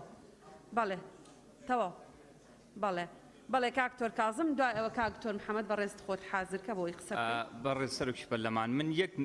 دقە کاتم پێویستە، هەڵبەتە ناوی کەس نابم ئەو شتان ناکەم، بەس هیوادارم یەک دقەکە پێم نەبڕیت. ئەزانی ئەم بەڕێزانی ستافی حکوومەت جارێکی تریش هاتنەوە ئێرە بەم شێوازە وەڵامیان نایەوە ئەنەهو یعنی ئەوە نەباسی بە ویژدانەوە بە ویژدانەوەکەین ئەڵێ ئێمەین بێ ویژدانیەکەین بەرامبەر بە خەڵک ئەشەبلا ڕاستەکەن بێویژدانیمان کردووە لەبەرەوەی نامەکەی خەڵکمان وەکو خۆی نەخوێندوتەوە ئەنجا گوێ بگرن ئەڵێ داهاتی ئەو بۆی بزان ئاگاداری وەزعی هەڵەبجەین کای خوێنینەوە ئەمە لە کوێ نظامیە کاکتۆر کازم نەنە بە ڕوخسەتی جەناب آخر ڕوخسەت نییە کاکە ئەمە ئەبێ یا نظامی بێ یا نظامی نەبێ ئەوەی تۆ نظامی نییە بەڕێز دکتۆر محەممەد شکوری قسە بکە بەڕێزت قسە بکە دکتۆر محەممەد بەڕێز قسە بکە بەڵێ فەرموو کاکتۆر کازم کاکتۆر کازم ڕێگە بدە بۆی بەڕێز دکتۆر محەممەد شکوری قسە بکە کاکتۆر بەڕێز سەرۆکی پەرلەمان کاکتۆر محەممەد بەڕێز قسە نەکەی تەواو نابێ ئەوە ئۆکێ بەڕێز سەرۆکی پەرلەمان دەستەی سەرۆکاتی پەرلەمان پەرلەمانتارانی بەڕێز کاکتۆر کازم ئاگدارتەکەمەوە پشێوی منێرەوە بۆ ئەوەی بەڕێزی قسە بکە دەبامە قسە بکەم دوای قسەکانی خۆت نادوایش ناتوانێت قسە بکە لەبەر نقطەی نظامی نییە کەیفی خۆیەتی بەڵێ نا زۆر کاتێر کەس لە کاتی خۆی قسەی کردووە ئێمە بۆ پشێوی دانەنیشتوین با گوێ بگرین بزانین بەرهێنان چی هەیە تەواو تەواو بەڕێز سەرۆکی پەرلەمان بەڕێز دەستەی سەرۆکاتی پەرلەمان پەرلەمانتارانی بەڕێز وەزیرە بەڕێزەکان لە ڕۆژێکی وەکە ئەمڕۆی خەمناکدا سەر ڕێز و نەوازش بۆ گیانی شەهیدانی هەڵەبجە و تێکرای شەهیدانی کوردستان دەنوێنین طبعا ئێمە وەکو دەستەوە بەرهێنان لە ساڵی 2019 کۆتایی ساڵی 2019 سەردانی هەڵەبجەمان کرد وەکو پارێزگای هەڵەبجە وەکو دەستەی وەبەرهێنان لەگەڵ کۆمەڵێک وەبەرهێنەری هەرێمی کوردستان سەردانی ئەو پارێزگایەمان کرد پێش سەردانی فەرمانگەی پارێزگای خودبینایی پارێزگا بکەین سەردانی مۆنومێنتی شەهیدانی هەڵەبجەمان کرد لەوێ یەکێکمان بینی باسی مەینەتەکانی خۆی کرد دیار بوو لە ساڵی 74 لە ساڵی 74 شەش لە ئەندامانی خێزانی ئەو لە تۆپبارانکردنی هەڵەبجە شەهید ببوون دواتر لە ساڵی 88 دیسان شەش لە خوشکبراکانی خۆی شەهید ببوون خۆی و باوکی مابوونەوە لە هەردوو ئەو ڕووداوەی کە هەڵەبجە ڕوویدا بوو ئێمە کە چوینە بینایی پارێزگای هەڵەبجە بەڕێز کاک ئازاد پارێزگاری هەڵەبجە باسی ئەوەی کردگوتی زۆر بەخێر بن هیوادارین بە هەناسەیەکی حزبی ئیشی ئەوە بەرهێنان لەگەڵ ئێمە نەیکەن پێم گوت کاک ئازاد بڕوات هەبی پیاوێتە هەڵەبجە شەرم دەکا باسی حزباتیش بکات دەی بە هەناسەیەکی کوردایەتی خزمەتی هەڵەبجە بکە ئینشاڵڵا ئێمە لە دەستەوە بەرهێنان لەو ڕۆژەیەوە لەوانەیە پێشتریش بە هەمان ڕوحیەتمان هەوی بەڵام لە دوای ئەوەوە بڕیاری خۆمانداوە کە زیاتر لە هەموو پارێزگاکانی هەرێمی کوردستان خزمەتی هەڵەبجە و ئاراستەیەوە بەرهێنان بەرەو هەڵەبجە بکەین بۆیش ئەوەی کە ئێمە ئەوڕۆ لە بەردەستمانە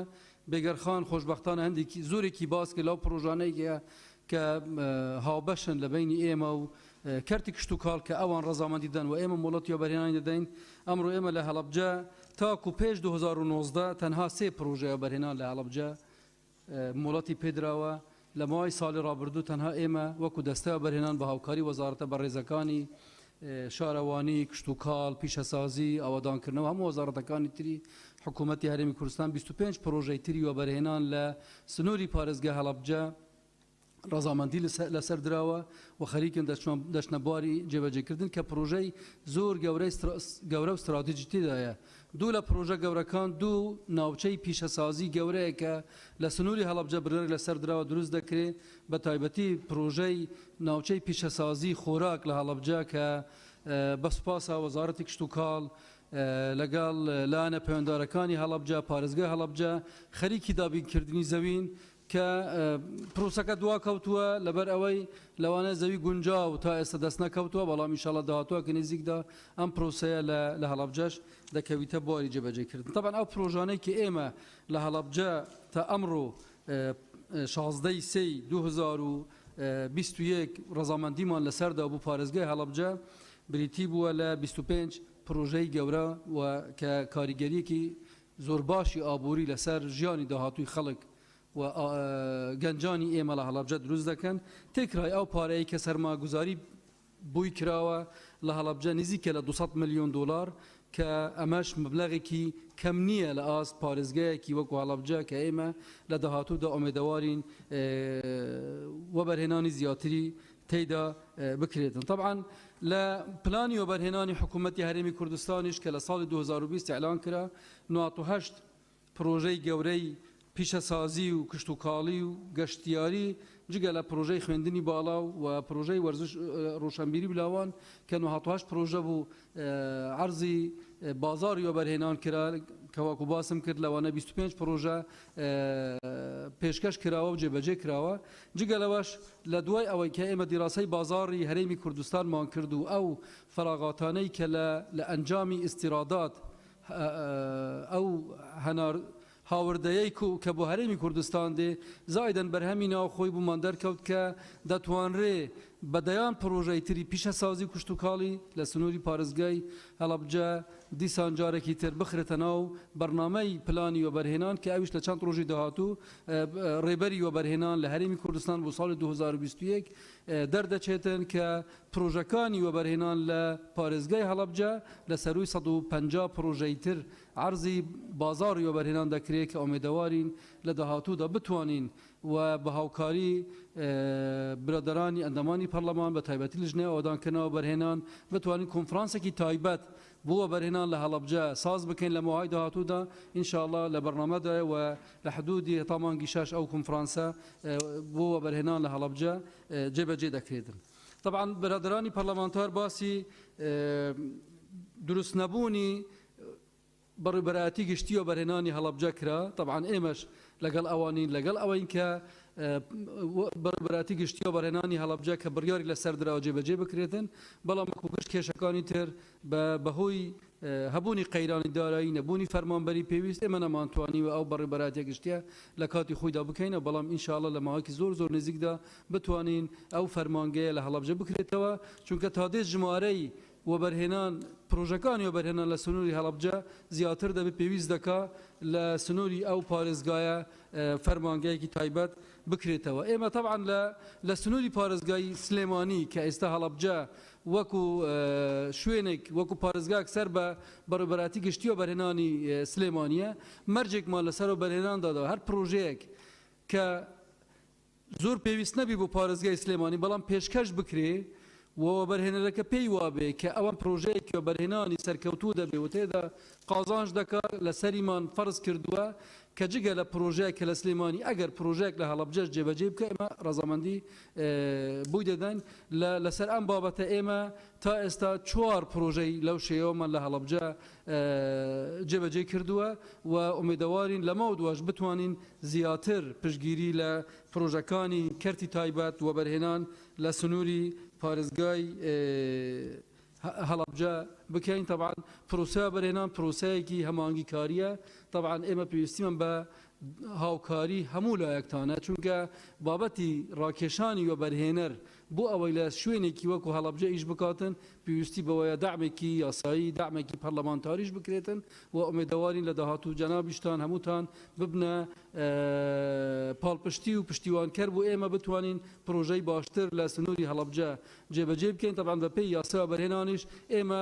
یاسا ڕێگەی پێداوین بتوانین امتیازاتی زیاتر با بەرهێنەران پێشکەشکەین و ئینشاءڵڵا لەمەشدا ئێمە کەمتەر خەمی ناکەین و ئەمە داواکاری پەرلەمانتارانیش بووە و ئێمەش وەکو دەستا بەرهێنان دەتوانین امتیازاتی ئیزافی بوو و بەرهێنەران لە سنووری هەڵەبجە پێشکەش بکەین سوپاس بوو گوێگرتنتان و هەر پرسیارێکی شەبی ئێمە ئامادەین وەڵامتان بدەینەوە لە ئێستا و لە داهاتوودا زۆر سوپاس بە ڕێزان ئەندامانی پەرلەمان وەزیرە بەڕێزەکان مامۆستا بەکر بەڕێز سەرۆکی پەرلەمان کاک شێخکاوە جێگیری پارێزگاری هەڵەبجە بە نوێنەری پارێزگای هەڵەبجە لێرەیە و باسەکەس باسی هەڵەبجەیە بۆیە پێم باشە چەند دەقیقەیەکی بکەین بە بەڕێزیان ئەگەر ڕەزامەندی ئەندامانی پەرلەمانی لەسەر بێت زۆر سپاس لە ڕاستیە ئێمە بۆ ئەو بەڕێزانەی کە پلەوەزیرن و لە پەرلەمانی کوردستان متمانیان وەرنەگرتووە ئەی خەینە دەنگدان بۆ ئەوەی لەبەرەوەی پلەکەیان وەزیرە بۆ ئەوەی ئەوان قسە بکەن بەڵام کاک شێخکاوە خۆی جێگری پارێزگارە پارێزگار خۆشی وەزیر نییە ینی خۆشی وەکیل وەزیرە لەبەرەوە بە حەزەرەوە ینی بە حەزەرەوە من حەزەرم لە ڕووی پەیڕەویەوە لەم بابەتەیە و کاک شێخکاوە بە دیاریکراوی لەسەر فەرمانگە فیدراڵیەکان شتێکی ناردووە بۆ سەرۆکایەتی کە ئەوێ قسە بکە بەو حەزەرەوە یعنی کە هەمە لەسەر لە ڕووی پەیڕەویەوە نازانم ینی بەڕاستی چی بکەم لەم بابەتەیە ئەگەر بڵێم نابێ ڕێگەی نادەین هەر شکالەوە ئە بڵێم ڕێگەیە دەین ترسی ئەوەم هەیە ببێتە نەریت و هەموو جارێک بڵێن ئەی بۆ ڕێگەتان دابە ینی نازانم قەلەقیەکەم هەیە بەڵێ بەڵێ بەڵێ بەڵێ بەڵێ کاک زیاد دوو کەس قسە بکا قەینا دوو سێ کەس با قسەی لەسەر بەرە سەرچ پەرلەمان مادام ئەم ڕۆیادەکە یادی هەڵەبجێ و کاک شێخکاوە زۆکو جێگری پارێزگای هەڵەبجە لێرە بە نوێنەراتی پارێزگا هاتووە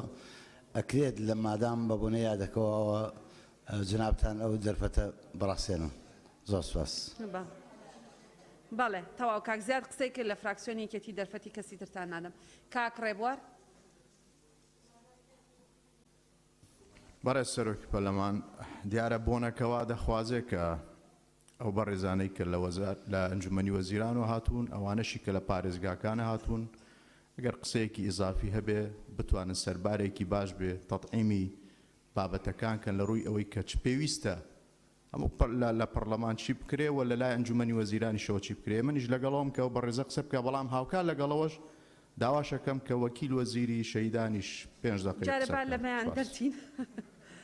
زین چۆنە جارێ ئەمەیان مامۆستا بەڕێز سەرۆکی پەرلەمانی کوردستان منیش بەڕاستی لەگەڵ ئەوەدام کە وەکو تایبەتمەندیەک بۆ شاری هەڵەبجەی شەهید ڕێگە بدرێ کە ئەو برا بەڕێزەمان کە تشریفی هێناوە جێگری پارێزگار قسە بکات وەکو اختصاسێک و تایبەتمەندیەک بۆ هەڵەبجە بەڕێزان ئەمە ئەی خەمە دەنگدان بەڵام ئەمە نەبێتە بنەما جارێکی تر لە مناسبەتێکی تر بڵێن ئەی بۆ ڕێگەی ئەو حاڵەتە ڕێگە درا چووکە ئەمە بەڵێ بەڵێ ئەخر ئەوەش ئیشکالمان بۆ دروست کاک شێخکاوە من زۆر حەز دەکەم تۆ قسە بکەی بەڵام لە مستەقبەلی ئەمە دەترسم ینی حەز ناکەم پەرلەمان دابەش بێت لە بینی ئەوانەی کە ڕازین قسە بکە و ئەوانەی ڕازینی قسە بکە بەڕێزان منەزانم ئەوانەی کە ڕازین قسە بکە پێ لە جەرگی خۆیان دەنێن ئەگەر دەنگ بدەن و ئەوانەی کە ڕازی نابن قسە بکە لەبەرەوەیە کە نانەوێت لە داهاتوە ئەمە ببێتە نەریت لەبەرەوە بەم شێوەیە کۆتایی بە کۆبوونەوەکەمانەهێنین و داوا لە بەڕێزان لیژنەکانی کە بەڕێزان ئەو لیژنانەی کە راپۆرتیان خوێنەوە داواتان لێکەین تەنها ڕاستپاردەکانتان یەک خەن و زۆر سوپاس ناتوان